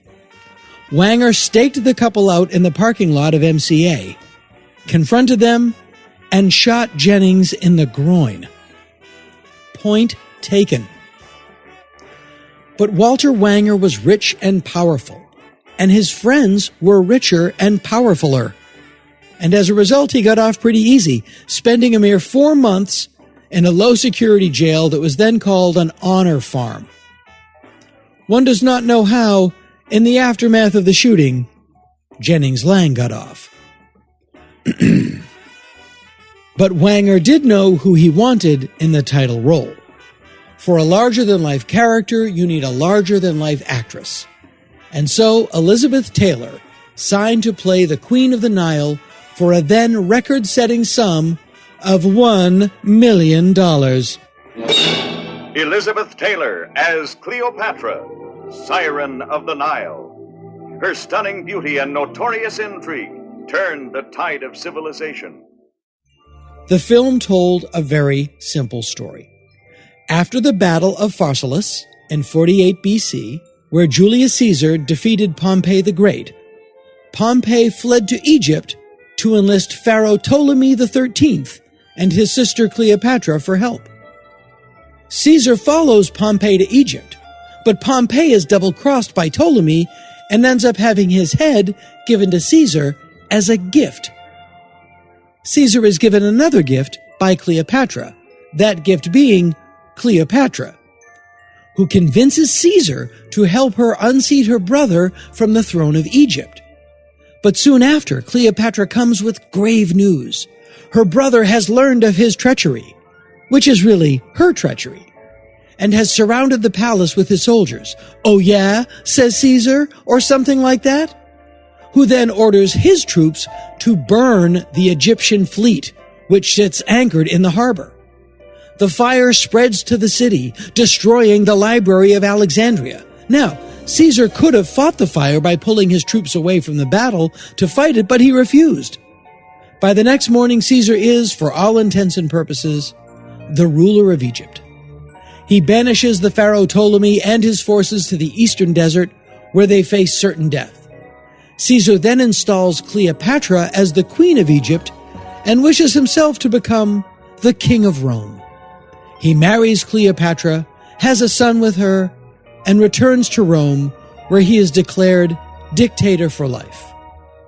Thus ends the first half of the first act of the movie Cleopatra, and I'm not kidding. Filming began in England in January of 1961 because, when you are thinking of a sun-baked Roman epic, one that takes place largely in the desert of Egypt, the first place that comes to mind is England in the winter. Nevertheless, a massive set was built at Pinewood Studios, including palm trees flown in from America and 4 52-foot-high Sphinx statues. Day of shooting. The British Hairdressers Union called a work stoppage because they objected to Elizabeth Taylor having flown in her own hairstylist from America. On the third day of shooting, Elizabeth Taylor called in sick. She had a cold that never went away, and it grew into a malingering fever. She was attended to by every doctor in England who, over the course of the following month, diagnosed her with everything from a virus to Malta fever to an abscessed tooth. Now, this should not have surprised anyone. Elizabeth Taylor was nothing if not a handful. Famous since childhood, she married 8 times. First in 1950 at age 18. That marriage lasted 9 months. She next married British actor Michael Wilding, who was 20 years her senior. In 1952, that marriage lasted 5 years and produced 2 sons. The divorce became final in January of 1957, and the following month, she married film producer Mike Todd. Unfortunately, Todd was killed in a plane crash the following year. She was comforted by her friend, Eddie Fisher. Eddie Fisher was one of the most successful pop singers of the early 1950s, and he was married to Debbie Reynolds. Debbie Reynolds and Eddie Fisher were America's sweethearts. They were apple-cheeked, wholesome, successful. Among their children was a daughter named Carrie, who would grow up to become Princess Leia. But Elizabeth Taylor was too much for Eddie Fisher to resist, and he left Debbie Reynolds and their children for her. Elizabeth Taylor was labeled a homewrecker. Now remember, this was the 1950s, when people actually cared about that stuff. It was Eddie Fisher who accompanied Elizabeth to England to film Cleopatra. It was Eddie Fisher who sat by her bedside when she did not go onto the set, which was often. Day after day after day after day, he sat by her bed while she did not go into the set of the very expensive movie being made in which she was the star. On November 18th, 6 weeks after shooting began, shooting stopped. Ruben Mamoulian had spent $7 million, had produced about 10 minutes of footage, none of it featuring Elizabeth Taylor. He shut down production and quit the film. To save the movie, Skouras turned to an unlikely savior, Joseph Mankiewicz. Mankiewicz was a brilliant writer of taut, dialogue-heavy melodrama, All About Eve being one of his finest achievements. Brilliant, but not really someone you would think of to helm an out-of-control historical spectacle. What he was known for was for being a capable writer and director, and someone who was very skilled at handling Elizabeth Taylor, which he had done on the film Suddenly Last Summer, as well as other stars in other films like Katharine Hepburn and Bette Davis. Mankiewicz was not a fan of the current script for Cleopatra, nor apparently the 10 minutes of completed footage, and he scrapped both. Elizabeth Taylor took advantage of the break in filming to rest and recuperate. She took a trip, caught the Asian flu, which became double pneumonia, and in March, she fell into a coma. She stopped breathing and was pronounced dead by more than one newspaper. She was saved only by an emergency tracheotomy. With the public momentarily thinking they had lost her, Elizabeth Taylor's image suddenly improved. Chalk it up to you don't know what you've got till it's gone. Fun fact, the same thing happened to Ronald Reagan when he was shot in 1981. Elizabeth Taylor needed 6 months to recover, said the doctors, which gave Joseph Mankiewicz time to get his film together, recasting most of the major roles. Now, in this new version, Julius Caesar would be played by Rex Harrison, who many of you know from the original Dr. Dolittle, and Mark Antony would be played by the Marlon Brando of Wales, Richard Burton. The film started again, this time in Rome, which at least looked a little more like, Rome. The film tells 2 stories, Caesar and Cleopatra and Antony and Cleopatra. It's 2 movies, shot as one. And that is what went before the cameras with a new director, a mostly new cast, and about half a script. But still, when the train is on the tracks and you're spending money, the impulse is to go full speed ahead. It is a race against disaster. Sometimes it works. Titanic being a great example. And sometimes it does not. But spend money they did. Actors were brought in on weekly salaries, and held over for months on salary before they ever even started shooting. The sets were huge. The set for the Roman Senate was much bigger than the actual Roman Senate, which was just down the road. Back in Los Angeles, 20th Century Fox shelved the rest of its movie slate and concentrated solely on television production just to keep the lights on. And a move that would, in retrospect, turn out to be jaw-droppingly short-sighted, Spiros Skouras sold the studio's 260-acre backlot to real estate developers, which is currently the site of the aforementioned Century City shopping mall, put $50 million in the studio's pocket. And today, it is worth billions, with a B. Meanwhile, filming progressed, finally arriving at the story's second half. Enter Richard Burton. Richard Burton and Elizabeth Taylor take one look at each other and fall madly in love. And that was the end of Eddie Fisher. Word of the affair made it to the papers before it made it to Eddie Fisher. It was such a big deal. The Perry Como show in America did a sketch about it. A primetime variety show did a sketch about Elizabeth Taylor and Richard Burton having an affair on the set of Cleopatra while they were still filming Cleopatra. Richard Burton did not know what to do. He was married. He went to producer Walter Wanger and offered to quit the movie. Now remember, Wanger shot the guy who had had an affair with his wife, and both Taylor and Burton were married. Wanger advised Burton that, instead of quitting the movie, maybe just quit having the affair with Elizabeth Taylor. Burton said, "What else you got?" Burton's older brother, who did not like what Burton was doing to his long-suffering wife Sybil, beat the shit out of him, so badly that they had to cancel the next day's shooting. Fun fact: Eddie Fisher went to Sybil Burton to ask her what she was planning to do. After all, your husband is fucking my wife, and neither one of them seems to care. Sybil said stoically that Richard had had affairs like this before, and eventually he would come home.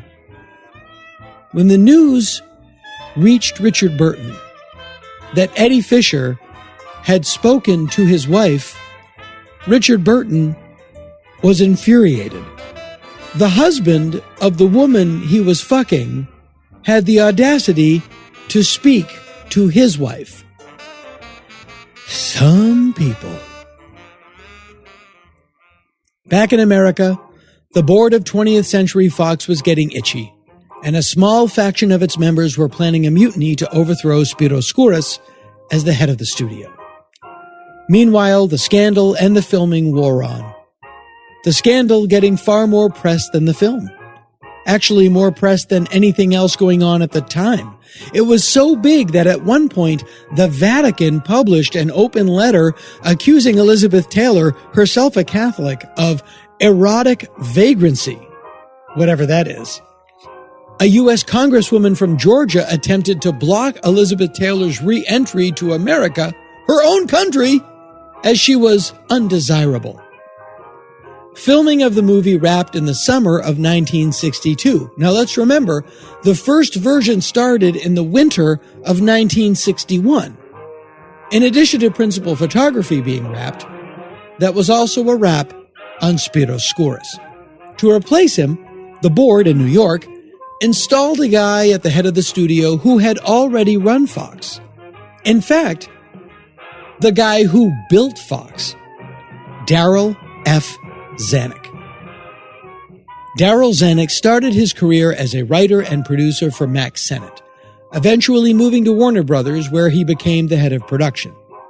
He left Warner's in 1933 and partnered with Joseph Schenck.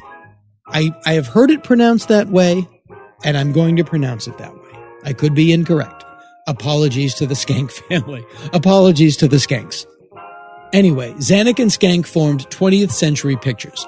20th Century Pictures became the most successful independent movie studio of its time, and in 1935, Zanuck and Schenck bought out the Fox Studios to form the 20th Century Fox Film Corporation. Zanuck was famous for his intrusive, hands-on approach to filmmaking. He was also known for his intrusive, hands-on approach to actresses. But you couldn't argue with results. Now, Darryl Zanuck's story is fascinating, deserving of more attention, and we will do that in the future right on this podcast. But for the purposes of this story, let's cut ahead. Zanuck left the studio and his wife in 1956 to become an independent producer. In his absence, the New York head of the studio, Spiro Skouras, took over, which is pretty much where this story started. To quote David Camp in his 1998 Vanity Fair article on the making of the film, Zanuck surveyed the situation at Fox like a police chief arriving at a crime scene. He shut down every other production at the studio except for Cleopatra, closed up entire buildings, gutted the payroll by letting go countless employees and executives, even going so far as to replace the head of production, Peter Levathes, with his own son, Richard. We covered Richard Zanuck's story in a previous podcast, and we will repeat that story on this podcast following this. Mankiewicz was relieved to have a more decisive studio head in charge of production. And he had a long relationship with Darryl Zanuck, who had steered Mankiewicz's All About Eve through production. When these two brilliant, headstrong men came together into a volatile, expensive situation, what could possibly go wrong? But this fit with Mankiewicz's plan to release the story as two separate films, simultaneously, Caesar and Cleopatra and Antony and Cleopatra.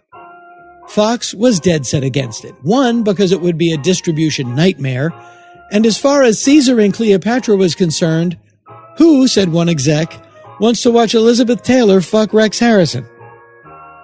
Zanuck, who, although he was running an American film studio, was still living in Paris, screened the film on October 13th, 1962.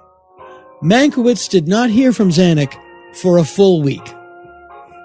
When he did, he may have wished Zanuck waited a little longer.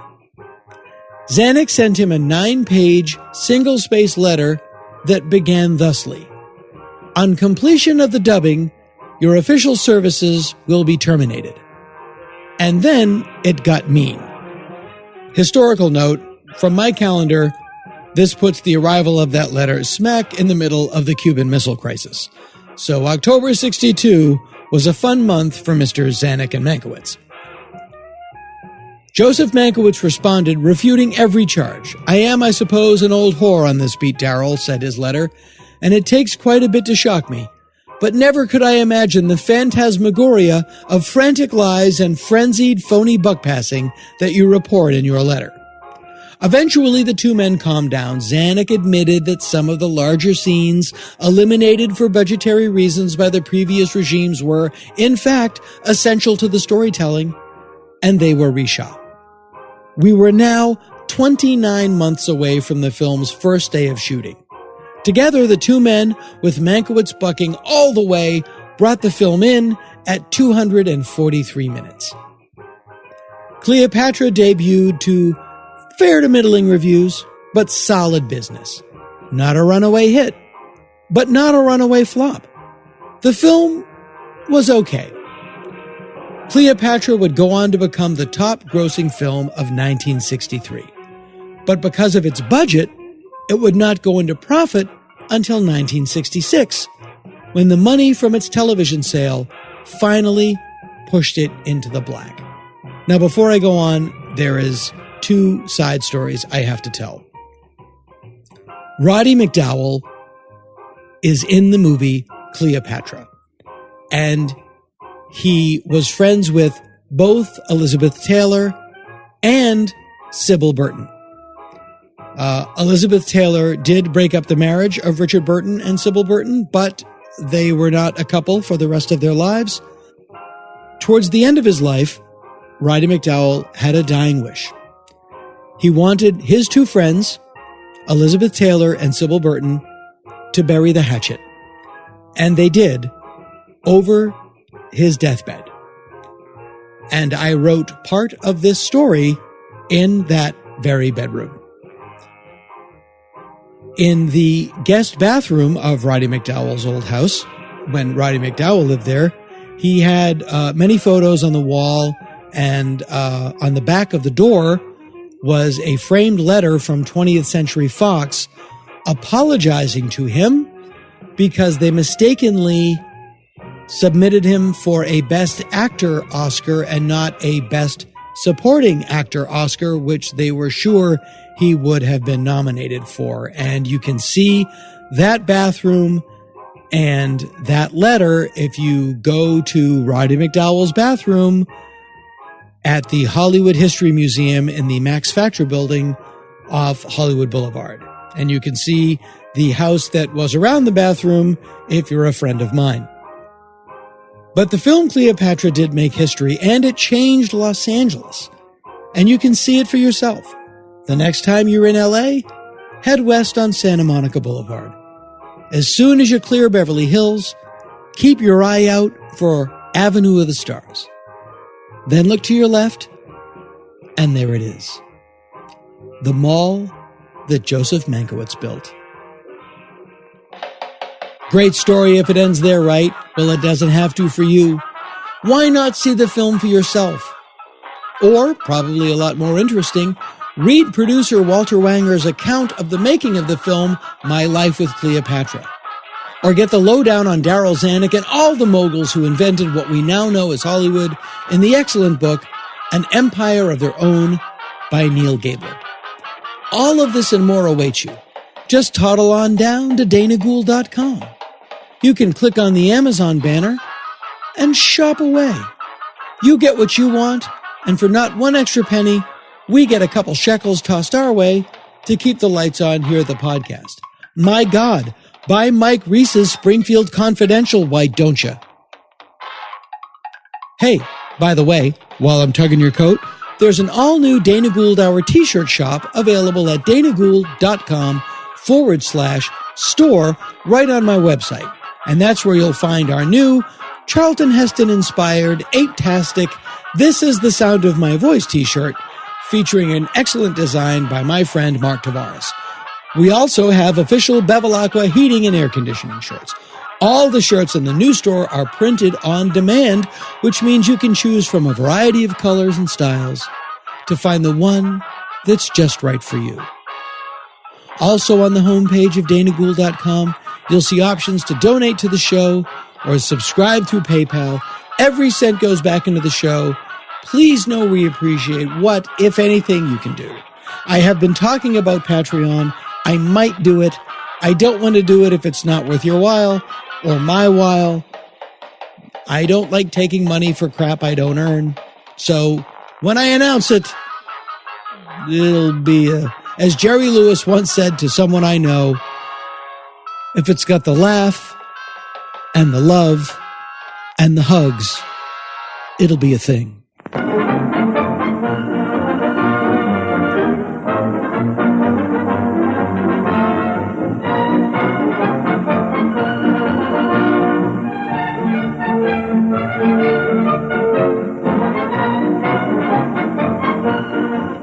Symbols. We're all familiar with them. There are shortcuts to vital information. That's why, to familiarize you with the movie rating symbols which will be used by this theater, we present the following guide for parents and young people. It is designed to inform parents about the suitability of movie content for viewing by their children. G, all ages admitted, general audiences. GP, all ages admitted, parental guidance suggested. R, restricted, under 17 requires accompanying parent or adult guardian. X, no one under 17 admitted.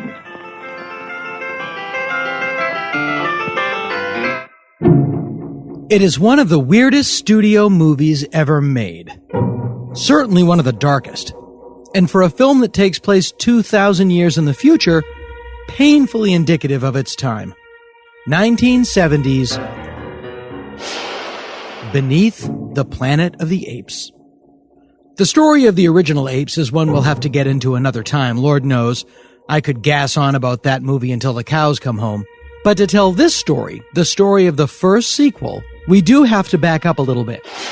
Because there's a family story a dysfunctional father-son relationship, a Hollywood dynasty time bomb that goes off right in the middle of production that directly affected one of the weirdest aspects of the film. So let's back up.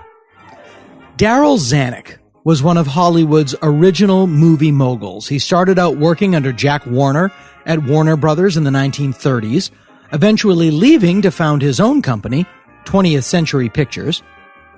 2 years later, he purchased the ailing Fox Studios to form 20th Century Fox.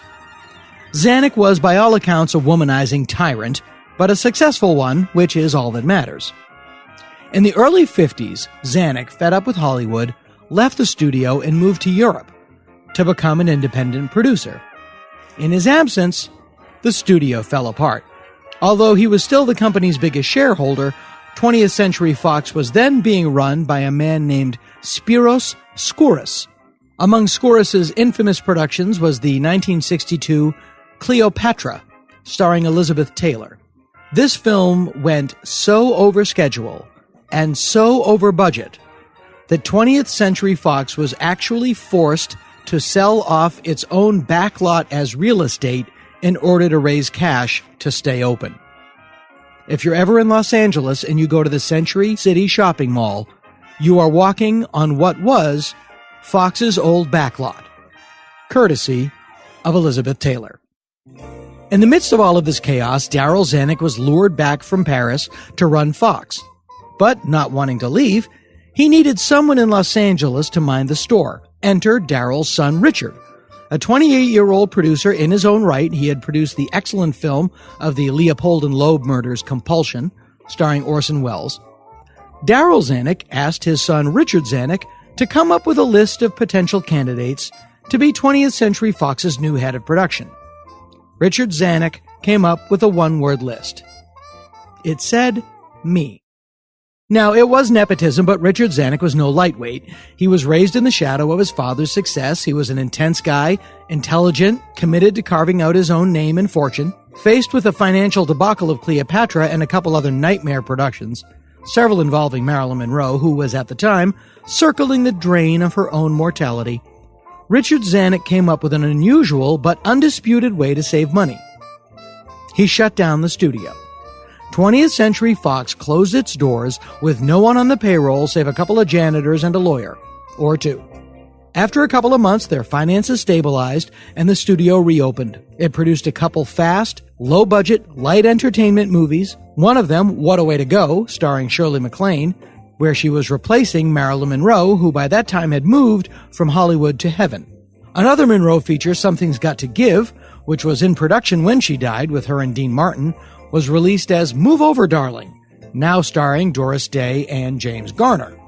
That was also a hit. They made money, they put the studio back into business, and then, in 1965, The Sound of Music became a super-duper mega blockbuster, and that put the studio back in the game. Not long after The Sound of Music, Arthur P. Jacobs approached Dick Zanuck with a project from Warner Brothers with director Blake Edwards, who would go on to direct the Pink Panther movies. Warner Brothers had put this particular project into turnaround, which is showbiz for go fuck yourself, we're not going to make it. Everyone in town had turned down this particular project at least once, in some cases 2 and 3 times. But undeterred, Arthur P. Jacobs, with Blake Edwards having left the project, but now with Charlton Heston attached to star, you see where we're going, took Planet of the Apes to Fox, and we all know what happened. I mean, it's not as easy as all that, of course, but the full story deserves its own podcast, which I will probably do one day when I'm bedridden for something like shingles and have nothing else to do. So for now, while my skin is clear, long story short, Richard Zanuck stuck his neck way out on a limb, took a big risk, and it paid off. Planet of the Apes became a gaga smash hit in 1968, when Fox was still desperate for cash, with big-budget musical flops like Star and Hello, Dolly, losing the studio money as fast as it could make it back. So Dick Zanuck called Arthur P. Jacobs into his office and told him to get to work on a sequel. Zanuck called Rod Serling, of The Twilight Zone, who had written the first draft of the original Planet of the Apes, and Pierre Boulle, who had written the French novel La Planète des Singes, which is, of course, French for The Planet of the Singe, upon which the movie was based. Pierre Boulle's idea? Rejected. Rod Serling's idea? Rejected.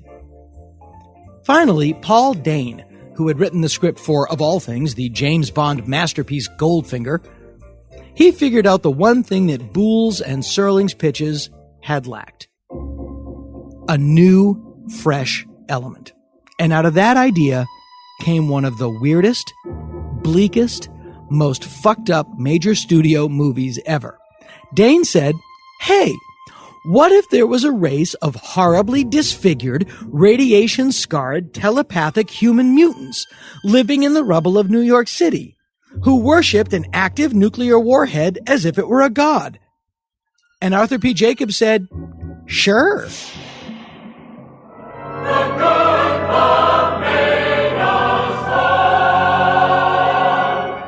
And Paul Dane went to work on Planet of the Apes Revisited.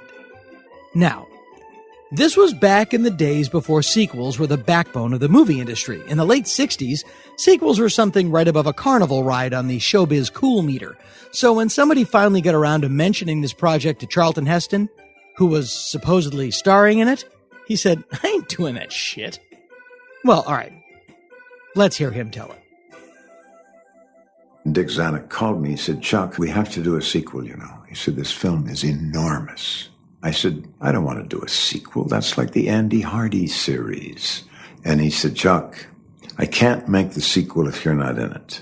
And I said, well, you got me, Richard, because we couldn't have made this film if you hadn't given it a go. So how about if I'm in the sequel, but I get killed in the opening scene? And you pay me whatever you want, and we'll give it to a school or something. He said, okay, that's fine, that's a deal. And then as the script developed, he called and said, Chuck, how about if we have you disappear in the first scene, and then you're killed in the last scene?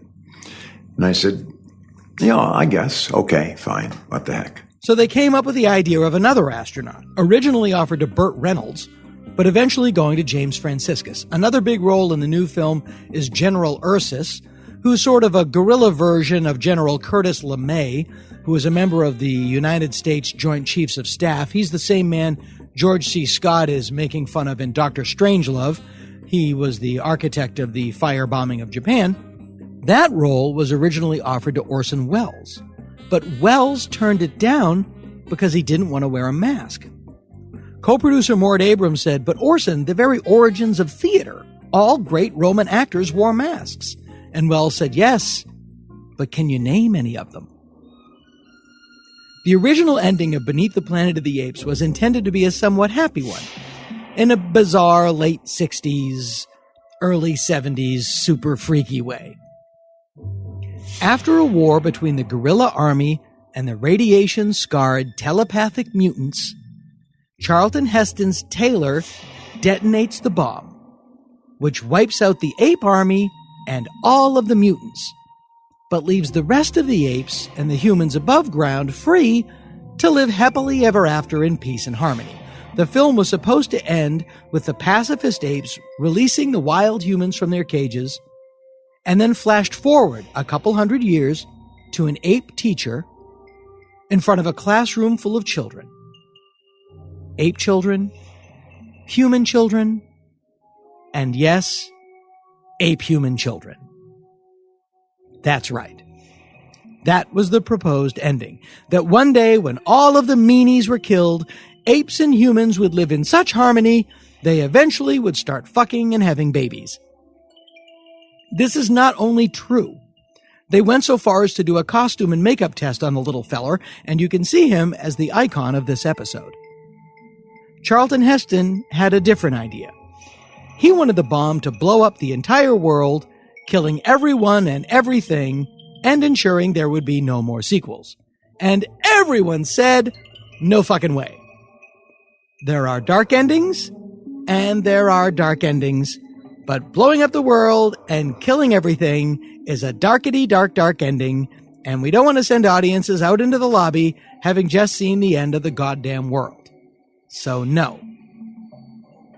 But they had not factored on Barbra Streisand. Or Dr. Dolittle. That's right, the musical with Rex Harrison.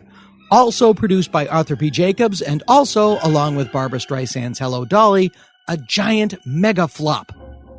So much so that Fox was once again in giant financial trouble. So much so that the board of directors were closing in on Daryl Zanuck. So much so that he had to give them a sacrifice to appease them. As those things go. In corporate America, when the going gets tough, throw somebody under the bus and keep your own job. Which is what he did. He went out and fired his son. Ooh, that's smart, doesn't it? Daryl Zanuck fired his child, Dick Zanuck, who was not happy. And one of the things that Dick Zanuck said on his way out the door was to call Charlton Heston and say, hey, you know that idea you had about blowing up the fucking world? Go for it, with my blessing. So, over the loud protestations of director Ted Post and star James Franciscus, Charlton Heston ended the Earth. And so one of the weirdest studio movies ever made has one of the darkest endings of any movie ever made. In one of the countless billions of galaxies in the universe lies a medium-sized star, and one of its satellites, a green and insignificant planet, is now dead. Fun! Thanks for coming to the movies. As for Dick Zanuck, don't feel too bad. For one thing, he was married to Nova.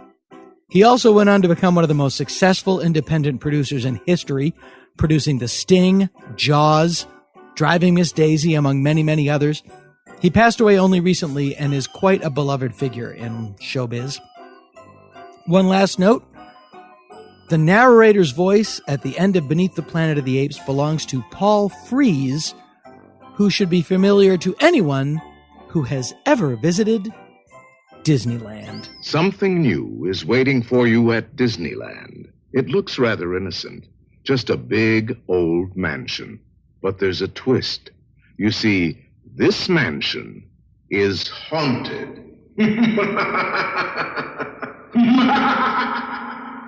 Thanks to Game Time for supporting the Dana Gould Hour. Game Time is a top destination for last-minute tickets to live events. Game Time makes buying tickets incredibly fast and easy and only shows you the best values. They don't overwhelm you with tons of choices and steps like some other ticket apps. While selecting seats, Game Time has a great feature which shows real, high-res photos of the view from that seat. Plus, the Game Time guarantee ensures your tickets will be received in time for the event and valid for entry. If that doesn't happen, Game Time will locate comparable replacement tickets or give you a 100% refund. Whether you're looking for sports, music, or theater tickets, you can find all of them at Game Time. Did you know that ticket prices can go down right before a game or concert? Tickets at the last minute can drop to being up to 60% off. And when prices drop, you can check out on Game Time app in 2 taps with tickets instantly sent to your phone. If plans change, no problem. Sell your tickets with the push of a button.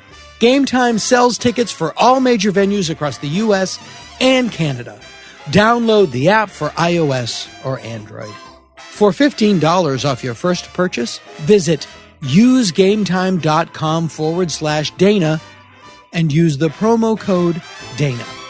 That's $15 off your first purchase by visiting usegametime.com/Dana and using the promo code Dana. Whoa, whoa, whoa. And now, on with the show.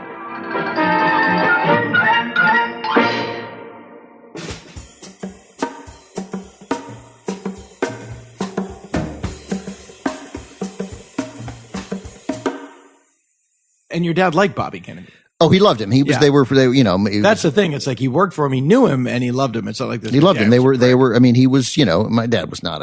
He did not. I can't really remember. My mom would disagree, but I mean, he didn't. He spent a lot of time bragging. Bobby Kennedy was one of his closest friends that he ever had. It was an intense 2.5 years, 3 years that they had together. Yeah.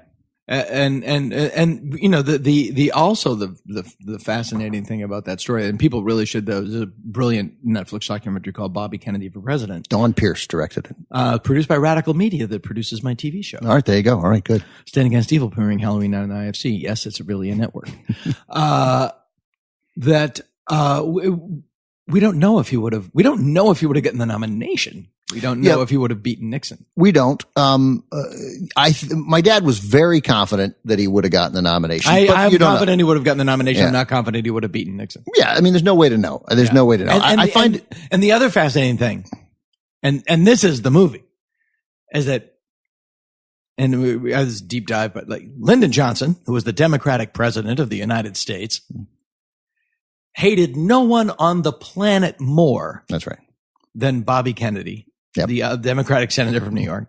And Bobby Kennedy hated no one more than Lyndon Johnson. And there's a brilliant book about them called Mutual Contempt that I have. I would love to read that. I'll give it to you before you leave. Great. It's about their hate affair.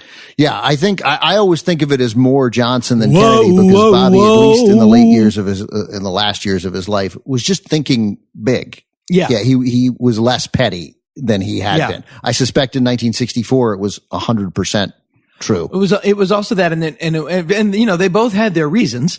Sure, but much of Johnson's conduct of the Vietnam War was not based on what is the best thing to do right now, but what is the thing that I can't get criticized by Bobby Kennedy for doing. Yeah, I mean, they were both in a crucible. Yeah. It's really fascinating. I would love to read it. I would love to read it.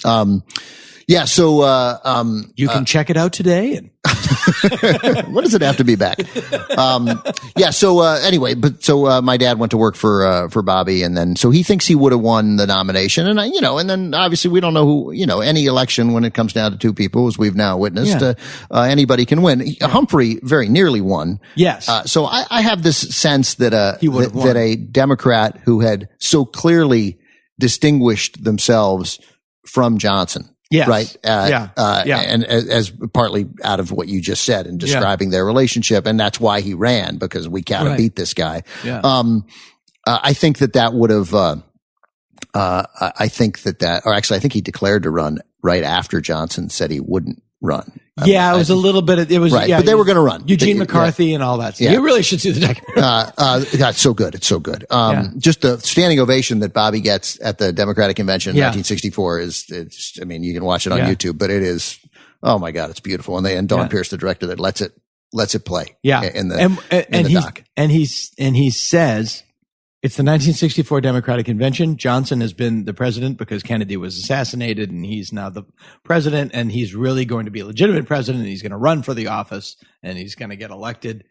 And Robert Kennedy comes on the night before the nomination to eulogize his brother, basically, and he gives this quote from Romeo and Juliet.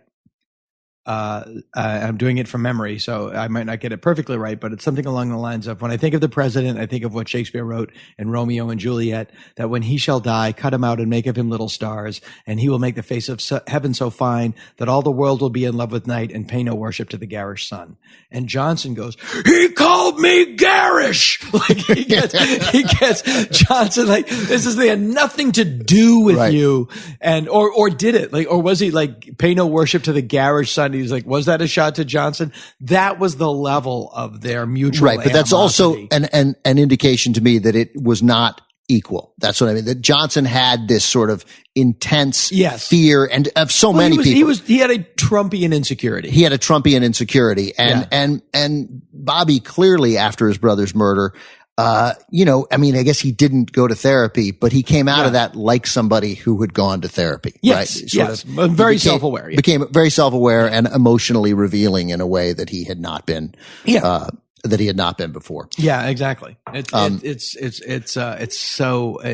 so fascinating, and it's also comforting because you live in this carnival that we are living through, and you realize this has happened before.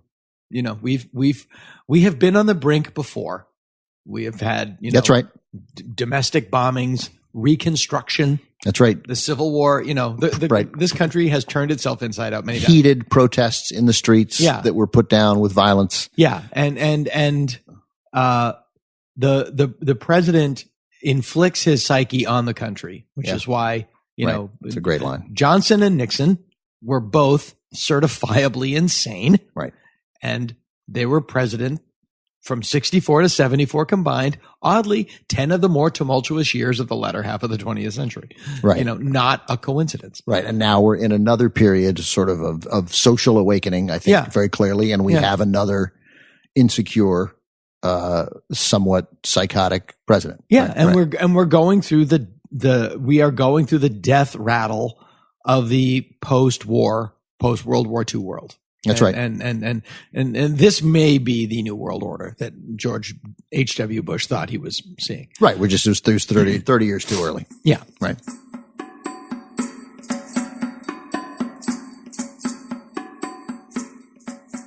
One of my favorite cartoons was the 1960s Spider-Man. Oh, I was just going to go there. How about that? Where they would literally just slide the cell across the screen. You know, but there was something about it that people just loved. Jen and the Holograms is like that. And I believe my girlfriend's father was one of the producers on it. He's since passed, but I'm in an animation family now. Oh, it is your destiny. Yeah, it is. I cannot escape. Anyone should dig up Clutch Cargo too. Yeah, Clutch Cargo. Clutch Cargo is sort of famous as horrible animation and a weird show, but it's actually great. It's like a haiku. It's like they can make a whole 10-minute segment with 4 cells. Yeah, it's astounding. And the other interesting thing about The Simpsons is, and this had to be, I know this was an issue at the beginning of the show. It doesn't take advantage of the concept of animation to get laughs in the traditional way.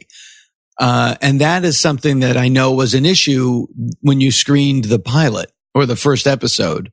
Yes, the first episode, I tell this story like I'm there. I wasn't there. I'm like Zelig. I pop up everywhere. Well, really, not only do I tell it as if you were there, but the punchline of the version of it that I tell has you delivering the famous line.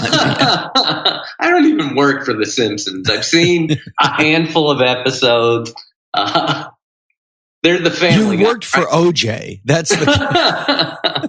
I mopped up after him. It was a full-time job. Yes. So my guest is Al Cowlings. Al. It's great to be here. The famous story of The Simpsons is Fox had to pay for 13 episodes. You know, you can't just make a pilot and watch it and see if you want to make more because animation is too prohibitively expensive and too slow. So that Fox had to pay for 13 episodes of a show they didn't know how it was going to come out. And the animation is being done off in North Hollywood, off in Korea. And finally, the first episode comes back and all the Fox executives, writers, producers gather in this movie theater to watch the first episode. And it's this complete turd. It's this complete catastrophe. You know, the script was not great. It's a pilot script. It didn't come out great. But it was the animators thought the show wasn't funny and decided to add their own little touches. So everybody's wiggly and rubber. It's so crazy to look at. Everybody looks like they have I don't know, cystic fibrosis or something. some crazy spasm disorder. It is. It's terrible. It looks like there's an 8.2 earthquake going on for the whole episode. So everybody's wiggling. And then in the background, you'll see in the back of the Simpsons house, there's just a painting on the wall of a horse taking a shit. Another place, there's which they got from the Waltons. There's a cat's paw and that kind of thing. So the Fox brass is watching this show. Nobody's laughing. The Fox brass watches this thinking, well, we've got 12 more of these in Korea being animated. How terrible it's going to be. The show ends. There's dead silence at the screening. It's like Springfield for Hitler. Springtime for Hitler, first act, dead silence. And then Wally Wolodarski goes, show it again. See, now I give that line to you when I tell that story. I'll take it. I was somewhere else.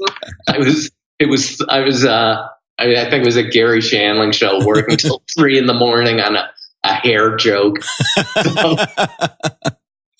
So that was it. It was a disaster. I remember too, I wasn't there. Jim Brooks said to the lead animator, Gabor Chupo, he goes, yeah, the original animation company was Klasky Schupo.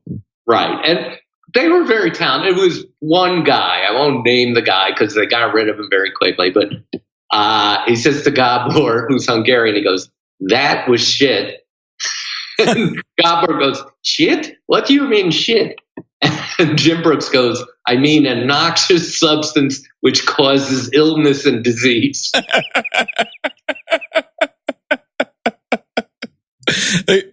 that was the first show. Then the second show comes back from Korea, and it was great. It was. I heard it was David Silverman also came into. Well, that was it. The second one was directed by David Silverman. It was written by John Vitti. It became our first regular episode. So that was everything the show could do right. So we were supposed to debut in September. They pushed us to January. We had a Christmas show that was supposed to be our 9th episode. That became our debut, this Christmas episode. And that gave mostly David Silverman time to fix all the other episodes in the pipeline. And what should have been the first episode, the one we all watched in the theater, became the last episode. And which one was that? That is, it's called Some Enchanted Evening. Marge and Homer go out on a date, and Penny Marshall's the babysitter bandit. It's just not that good. It's not that good anyhow. But that was it. So one of those great stories that literally The Simpsons almost got canceled before it came on the air. And it's also interesting, and this is, so that was 1988, 1989. The show, by 1992, the show is pretty much frozen in amber. Yeah. What you know and love as The Simpsons became codified or cauterized might be a better word. Ossified? Yeah, ossified. Yeah. In 1992. And what we find now is culture changes so quickly that and The Simpsons suffers from being animated in that because the characters never age, it does live in this bubble. And it's important to remember when people apply 2018's joke standards to shows from 1993. It's like the most beloved figure in America when this show came on. If aliens landed and we needed to show them that we were worth saving as a species, we would have showed them Bill Cosby. Bill Cosby. Why can't you be more like Bill Cosby? Yeah. He was the most beloved figure in the United States of America. It's like things change. I wrote a play set in 1988, and I needed a good, one of those kind of hammy, fat lines that sets up the period and tells you it's 1988. And the joke I got was almost pulled right off of Google, where it's the radio's going, and they've come out with a list of the 10 most admired men in America in 1988. And this could have been the list. It was like Jimmy Swaggart and Pete Rose and Bill Cosby, O.J. Simpson, and Bill Cosby right at the top. Just a delicious rogues gallery of scumbags.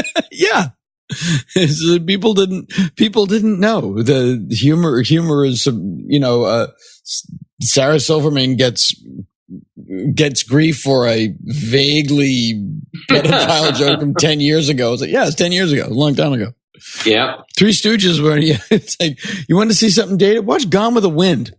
Yeah, that is. I can't believe that one gets a pass. That thing is the most racist piece of shit. I don't like Gone with the Wind. It's the one thing longer than your podcast. It's the only thing. Now wait a minute. It's the only thing longer and more racist than your podcast. And it's the only thing with more blood on its hands. Yeah, no, it's speaking of things that are beloved yet profoundly racist, the movie You Only Live Twice is jaw-dropping now. Wow. Is that the one? Is it Jamaica? Is that Japan, the one? Japan. Japan. He goes to Japan. Oh. Okay. That's what he plays Japanese in that one. Yeah. They make him look Japanese, which is easy for a 6'2" guy from Scotland or however giant he is. And there's one scene where James Bond and his Japanese connection guy are getting bathed by these geisha girls in these tubs, and the guy looks at James Bond, and I'm not gonna do the accent, but he goes, "Don't do it." Yeah, he goes, the women are fascinated by the hair on your chest, and he says, "Old saying, bird does not nest in bare tree." Get it? You guys aren't men. Anyway. It's so insane. Yeah, Jamaica was the first one, Dr. No, with the famous line where he has an African American guy helping him out. So naturally, he immediately goes, fetch my shoes. Well, nothing can touch, of course. I'm sure you've discussed Mickey Rooney and Breakfast at Tiffany's. That beloved movie, Breakfast at Tiffany's, that timeless romance, Breakfast at Tiffany's. That then you watch it and it comes to a screaming halt. But you just have to realize the whole point is, at the time, this was not something that although I'm not sure if even at the time that was a lot. It's Mickey Rooney playing Japanese, I guess, Chinese. It's sort of ease. They didn't even care. Yeah, they didn't care. He's from over there. It's the most offensive, over-the-top portrayal. But that's it. That's the way it goes. And this is how I feel about everything. Again, not a stand you should take. But even Cosby, he's gone, he's gone. Well, that was a nice show, but you're not going to see his show anymore. And I'm sure nobody's going to carry the greatest comedy albums ever that he made. Yeah, which are true. His albums are superlative. Well, we'll have to ask Leader Trump. Maybe he will reinstate all of those things. Maybe these things. We don't know. As the start of his 5th term.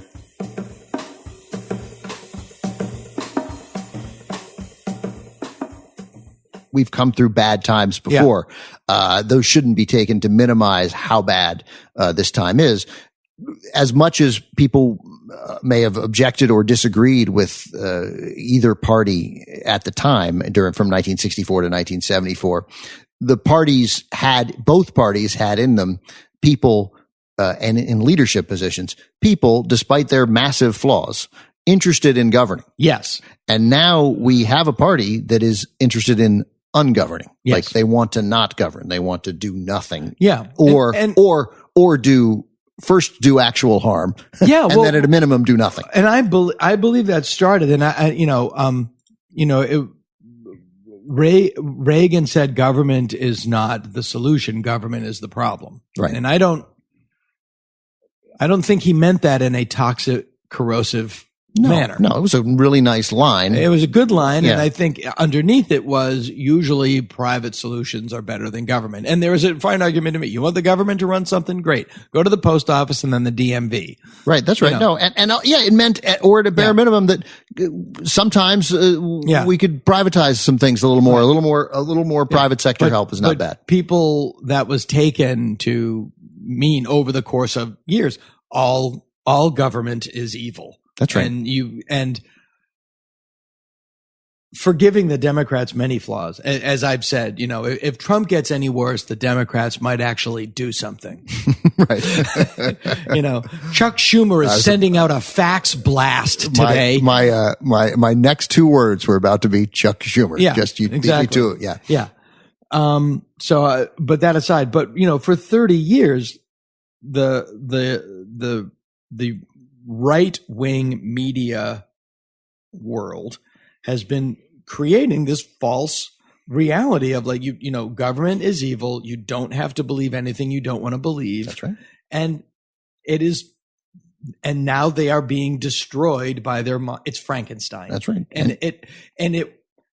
The one word about it that describes it, which is never the word that you hear, is predictable and boring. Of course this happened. Right. That's right. Yeah. I mean, you spend 30 years telling everybody, as you say, that you don't have to believe what you don't want, but that the scientists, the professors, and the journalists, the people who've sort of spent their lives accumulating information so they can pass it, they're full of crap. Don't believe a word they say. Right. Right. It turns out there are repercussions, for doing that for 30 years. And of course, it's also politically, it worked. I mean, they got all these seats. Absolutely. Yeah. And, the Young Turks, Cenk Uygur used to say, and, that they're doing what Phil Jackson did. You complain to the refs long enough and effectively, eventually the refs are like, all right, I hear you. Yeah. That's a foul. And then even, it works because that's how humans are. And that's essentially what they did. And that enters the world of false equivalency that we are in now. And now with the pro baby rape viewpoint, no, we don't need to hear that. That's the climate change thing. Don't you believe in the First Amendment, Dana? But it's like, and now with an anti-fact viewpoint, no, we don't need to listen to we don't let the flat earthers sit at the table.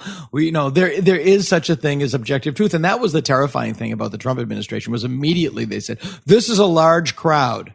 Right. And you saw a photo of a small crowd. Right. That's right. And they introduced alternative fact into the election. And I was like, really? So we're going to get, and that is why I rarely engage with cult members, on the internet. Cause it's like, that summit with Putin was a national disgrace. Define summit. Okay. All right. Yeah. Why does it get to be a summit though? Why does every meeting you have with the Russian leader a summit? Yeah. But if you meet with the president of Guatemala, you're just meeting with the president of Guatemala. Yeah. But that's always like, you hit him over the head with a chair. We'll define chair. Oh, is that where you're going to go with this? Is that what we're, define chair. Yeah. Okay. No, I'm not going to, I'm out. Yeah. But you mentioned the Young Turks with, Cenk Uygur because you came from journalism before you went to TCM. You had this. Cenk and I started that show in 2002, out of his living room. It's just the two of us. We would do the show, mail it in the mail to Sirius Satellite Radio, and then they would play it. Really? Yeah, so it was really up to date. And for those people unfamiliar, tell us about the Young Turks. Young Turks is the number one political news show on the internet. We have over 8 billion views. Some of that is just duration. We've been on YouTube for 10 or 11 years. I thought that was a bad idea. I was like, why do we have cameras? We don't need video. Nobody's going to watch this. I was on it. And I left in 2007 to do more movie stuff, and then sort of came back in 2009 to do movies. And I'd try and host a show once a week with Cenk. And we do a podcast together too, Old School. Right. And the podcast is called Old School. It's like an effort. The show was going to be literally it was on our, when we printed out stuff, it was going to be half politics and half J-Lo's ass. Like we just wanted to say like dumb stuff. Right. And then we went to war in Iraq and there was no time. For any of the dumb stuff. Like all of a sudden the world got too serious. Yeah, exactly. Yeah. And we were one of a few people who were like, this war seems like a terrible idea. Why do we have to do this? And, although it's funny, we definitely both thought, okay, I get it. There's no evidence. Let the inspectors do their jobs. They're going to find weapons of mass destruction. Yeah. Obviously. So we bought that. Yeah. And Cenk has become this sort of leading angry voice of the progressive left. Right.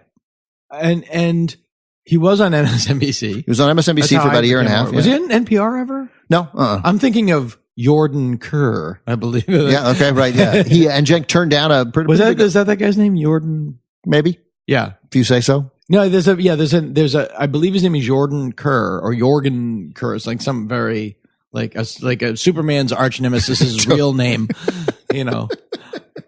But I had the most NPR moment. I have a friend of mine who lives in Minneapolis. Minneapolis is if an NPR station became a city. Mm-hmm. That's right. And we were walking down the street in Minneapolis at like 2 a.m.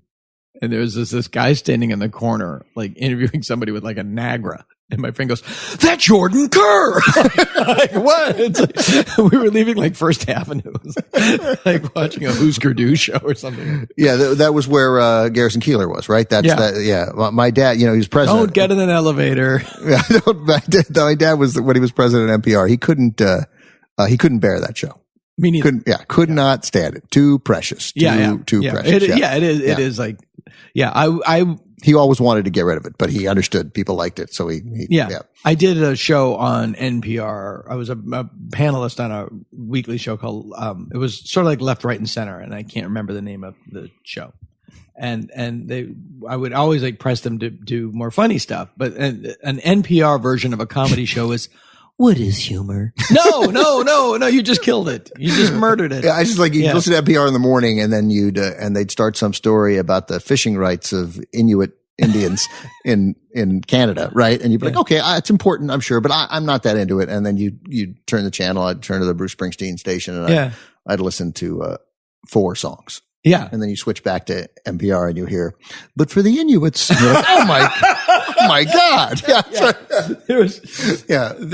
I think I've told the story before, like the most NPR moment I've ever heard was I get in my car, start the car, and I hear, "Welcome to Book Bag." Our book today is Comfort Me with Apples. That was literally the name of the book, Comfort Me with Apples. And I hurt my finger changing the station. No, NPR does not. They spoof themselves on a regular basis. You can't parody it. What is humor? No, it's this thing you just killed. What's it called? Cover Me with Apples? Comfort Me with Apples. And there's this guy that, "Welcome to Book Bag." Comfort Me with Apple.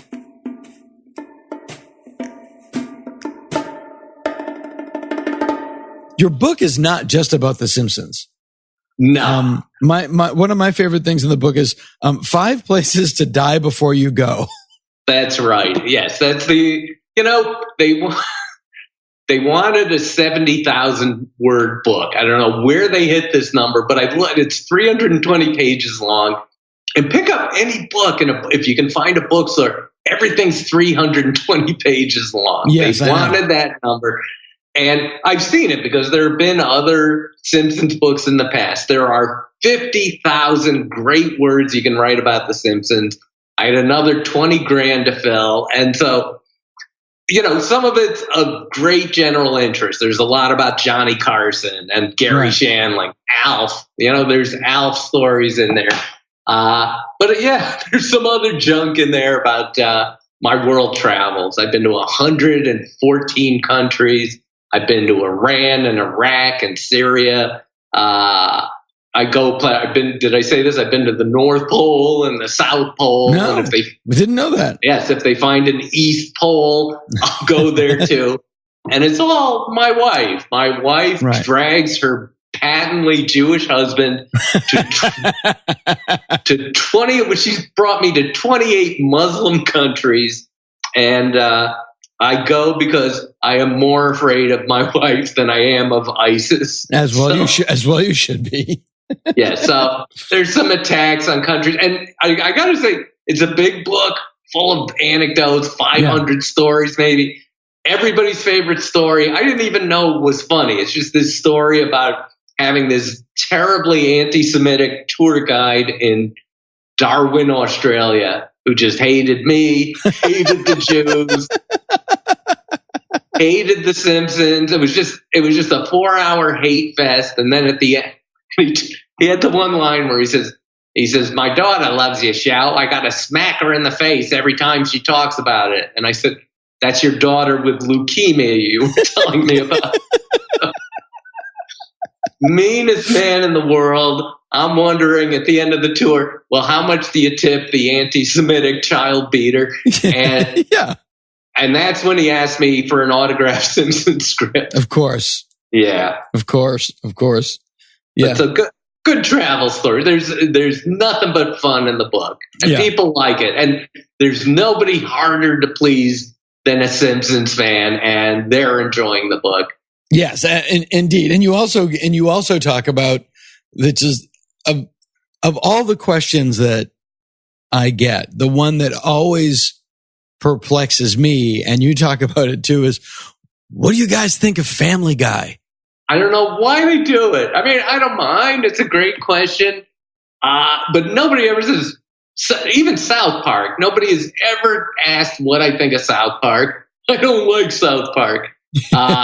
They don't ask about BoJack Horseman or Archer or anything. It's just Family Guy. And I like Family Guy. I do too. You like it. I remember one day you were just tearing Family Guy apart. And then the next year I tuned in the show. Dana's on it. How about that? Well, you know what I did? I actually watched it.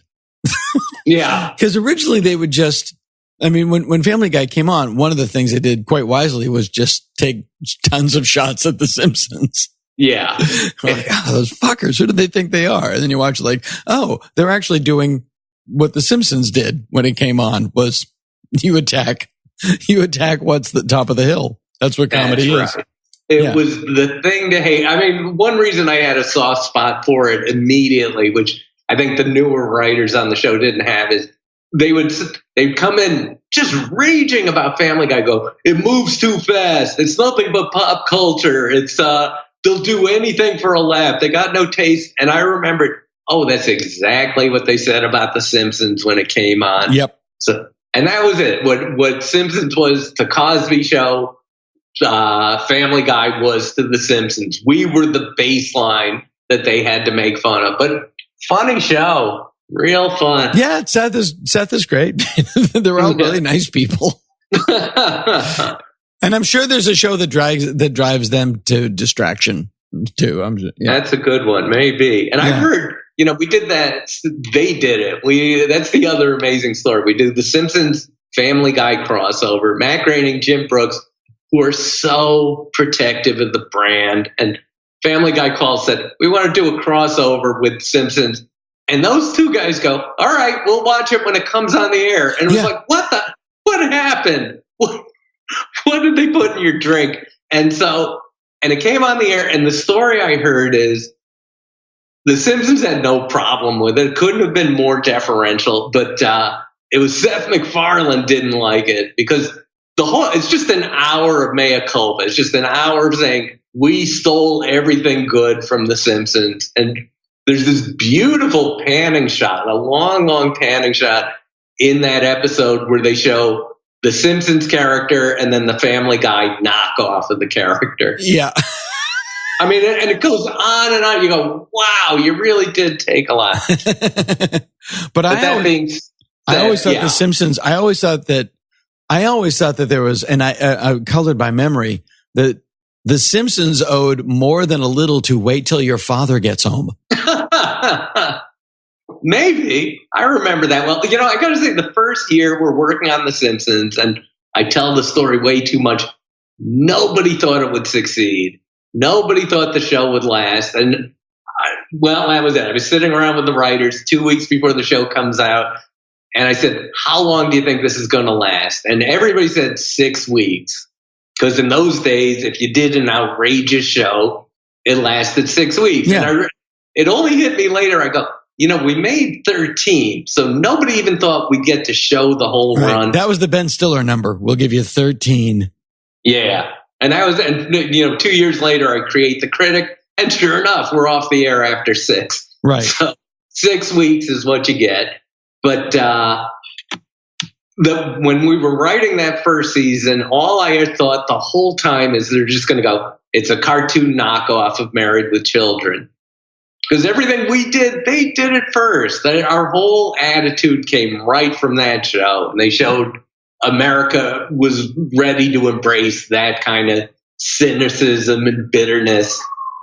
Right. Yeah, exactly.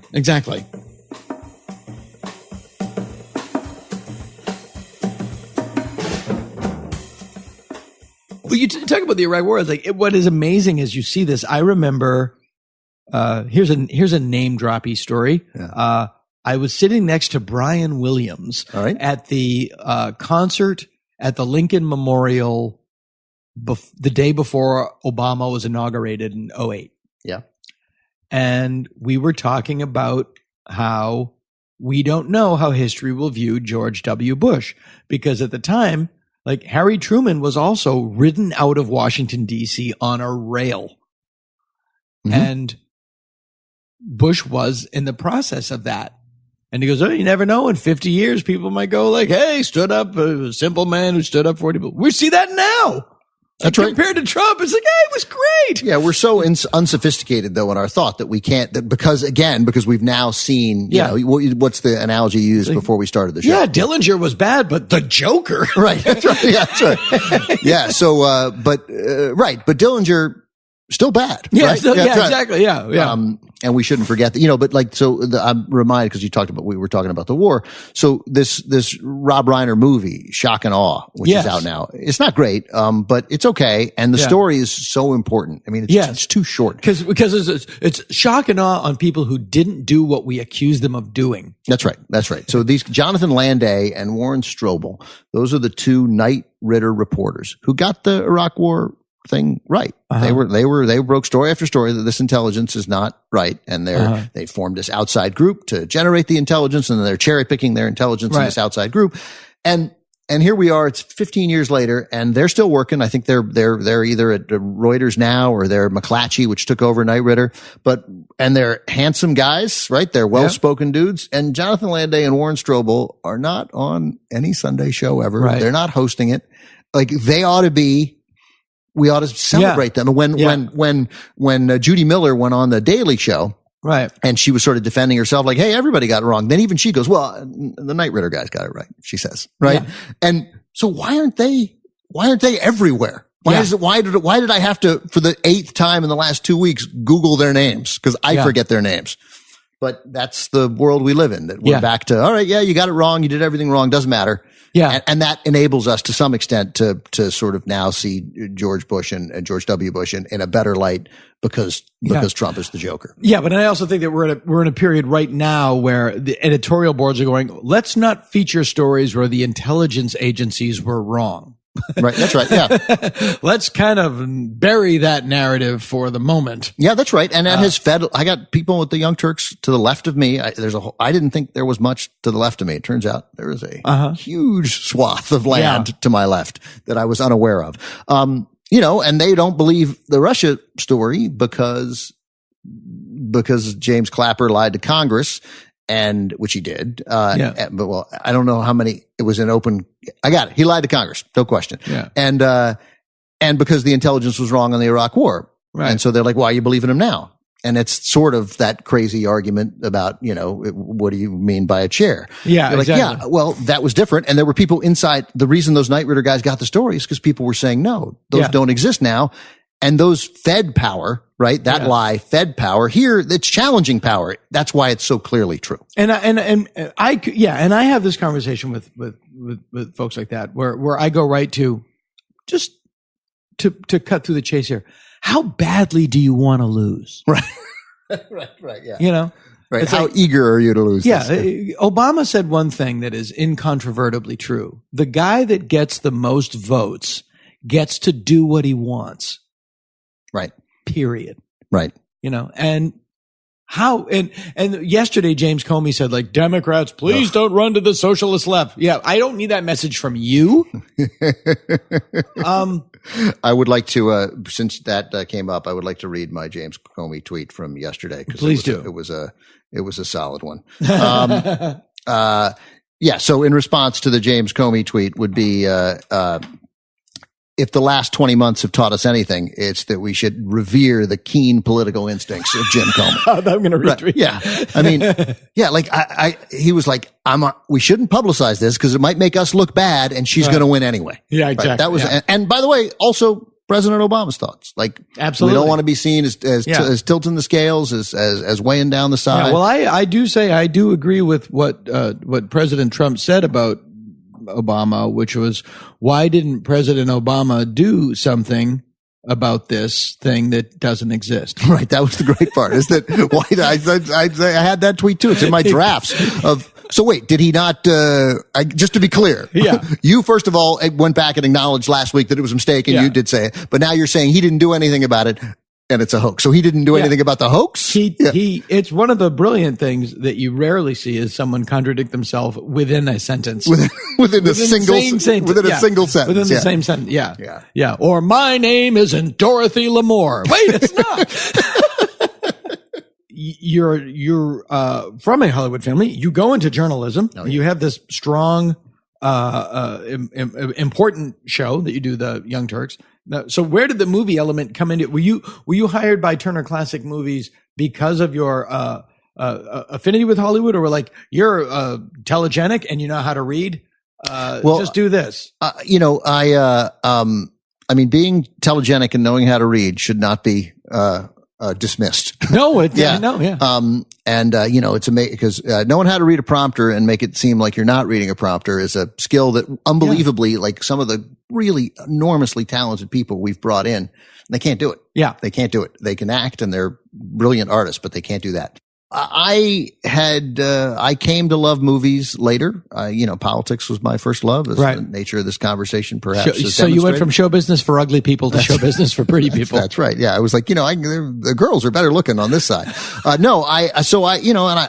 had a bunch of jobs and I had a great job in Miami and the station got sold. Barry Diller tried to reinvent local news and I hosted that show and that enabled us to take an opinion on stories and that gave me a different kind of tape.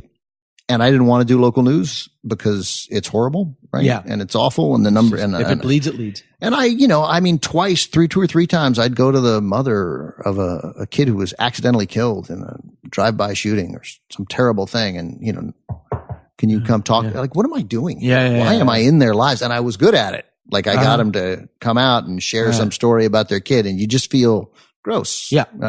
I feel like that when I audition child actors. Yeah, I'm sure. Tell your mom you did great and you want your childhood back. Right.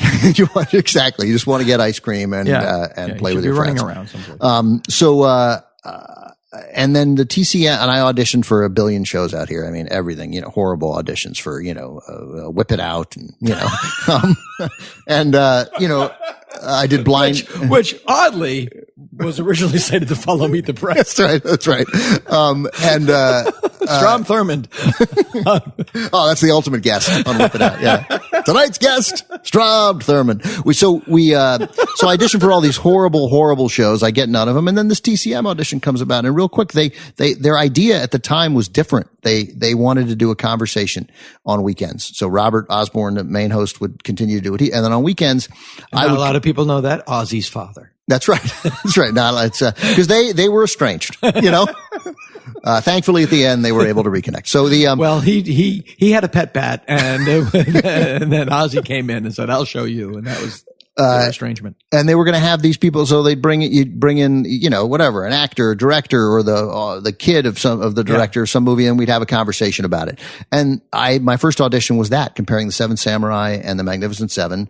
And they kept having me go with each person. Like they keep calling me back. Now you be the expert. Now you be and I was like, finally an audition where I'm doing well. Like they want me here. Right. And then by the time I got called back for another audition, by the time I got called back like 6 weeks later at TCM, they had realized this is too hard to book. We're just going to do the thing that Robert does. And I don't think if we hadn't had that first thing that showed off what I'm better at, I wouldn't have made the second round. So supremely lucky in that regard. Yeah. But I've been a journalist and I am a good, people ask me what I do. I like my overall job, broadcaster. Right. I love that idea. Yeah. I love. Same, David Letterman said that. No, don't quite. And Letterman, Cronkite, Howard Stern, those are broadcasters to me, people who I, not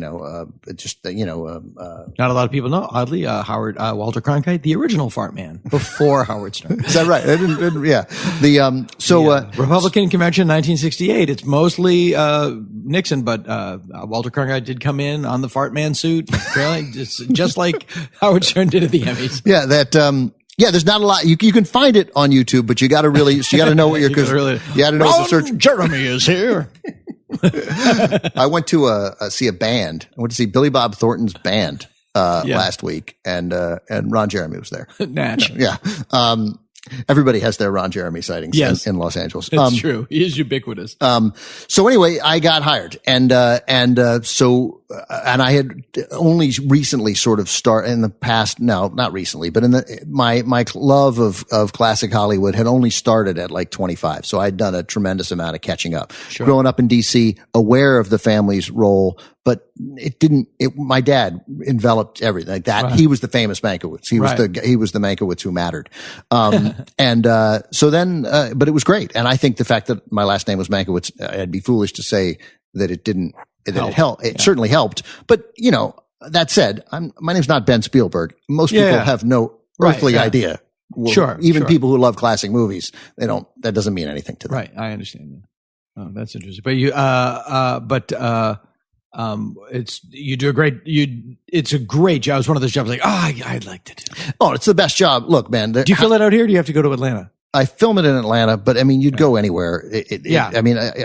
Look, it's the only job in this business where my bosses are like, please don't dye your hair. And is there a way we can add some stress to your life so your hair will go gray a little quicker? I mean, unless I screw it up, I'll only age into it. They can't wait till I'm 63. Yeah. I've often said, and I mean, the only job I feel really competent to do, it would be to host horror movies. Until Rich Coase wants to retire.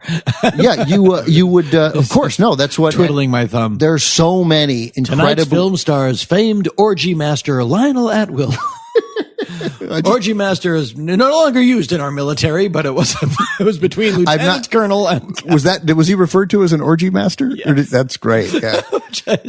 I love that he didn't tell anybody who just was showing at those up to the orgy master. Talk to the guy with the braids. He wouldn't name his friends. He wouldn't identify the people who came to the orgy. God bless him. Yeah. Hey, we're going to the orgy. That's never like, oh, all right, hang on. Anyway, this has been, to be continued. Ben Mankiewicz, thanks for coming, man. Thanks, Dana. Great.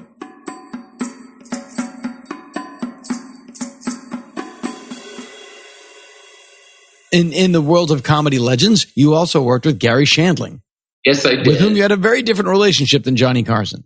I was with him all the time. It was a very, I would rather work for Johnny Carson. Nothing against Gary. He was a lovely human being and just an impossible boss. And I don't mean hard to deal with or difficult. I mean, literally impossible. There's nothing you could give him he wanted to do. He didn't want to do it. And I know he knew and you knew if he had the time, he could come up with a better joke and a better story, but he didn't have the time. I wish his career kind of started 15 years later where he could get a Netflix, where he could have a Louis C.K. deal. Right. Where he could just write every single show by himself and take all the time it needed. It would have been great, but you had to pitch to the guy and he didn't like anything. And that was it. It was a very tough job. And also, he wanted everything to come from his real life. Right. You couldn't pitch him something, Gary gets a dog or anything. It had to come from his life. And he had no life. He had no life. Yeah. That's hard. That's hard. And he didn't. Yeah. And that was it. It was Tom Gamble had this idea. Let's get Gary some hobbies so then we can write about them on the show. You're in the room pitching ideas for the guy's life so that you can then have shows about.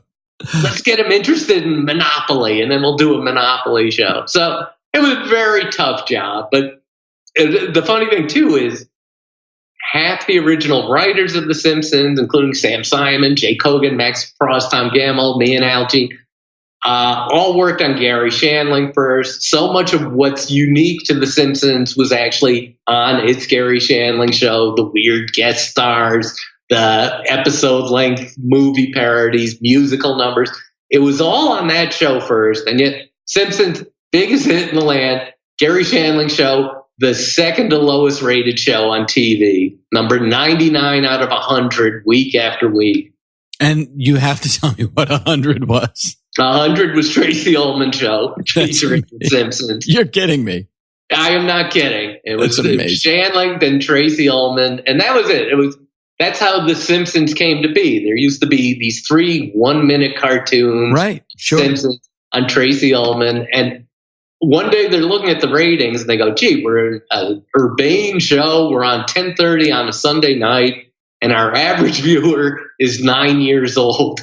And so clearly 9-year-olds were staying up on a school night and kind of suffering through 27 minutes of Tracy Ullman to see 3 minutes of The Simpsons. It is amazing, and people forget. I think I was going to see Field of Dreams with Kevin Costner. And they used one of the Tracy Ullman shorts at the beginning of the movie, or it was The Untouchables. It was some 1989, 1990 movie.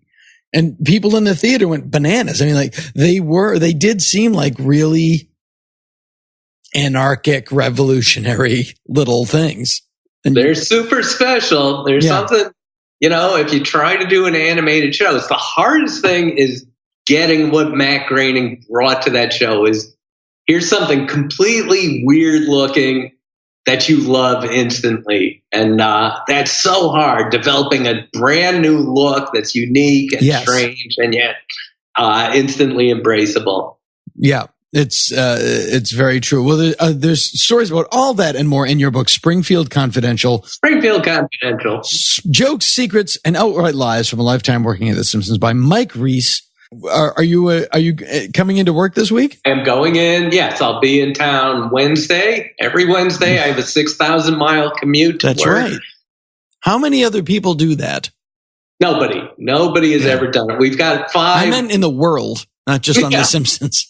You know what? You meet guys from Silicon Valley who do this kind of thing all the time. They'll fly from San Francisco to DC for lunch and fly back. So it's not crazy to real businessmen. Right. Show business is nuts. And I love my job and I hate LA that much. And I gave it 26 years of my life and I never had 2 days in a row where I thought, this place is okay. That's a whole other conversation. That's it.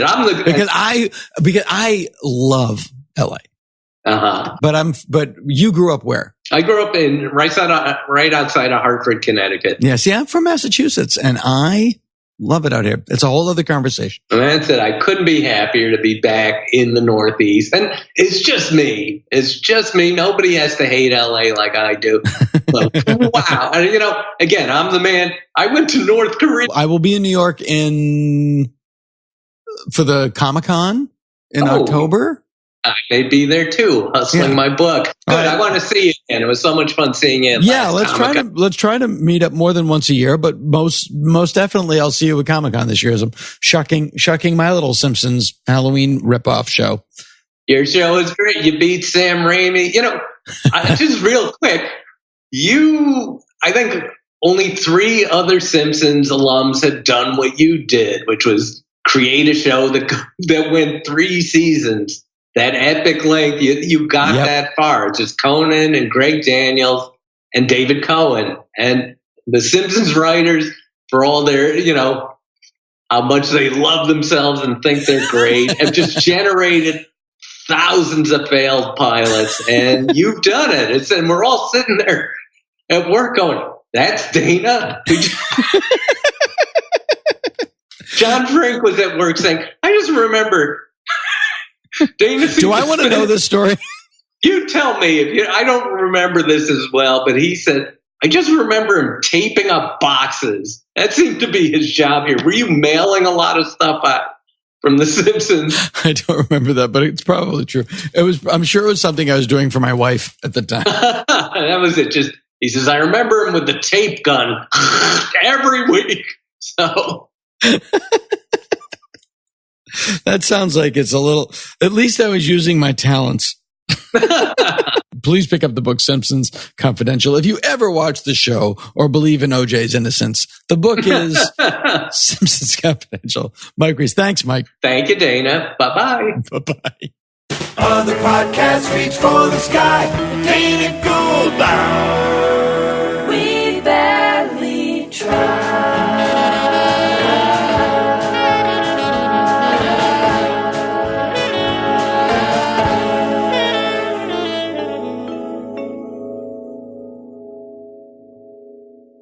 This has been the Dana Gould Hour, brought to you by the Internet.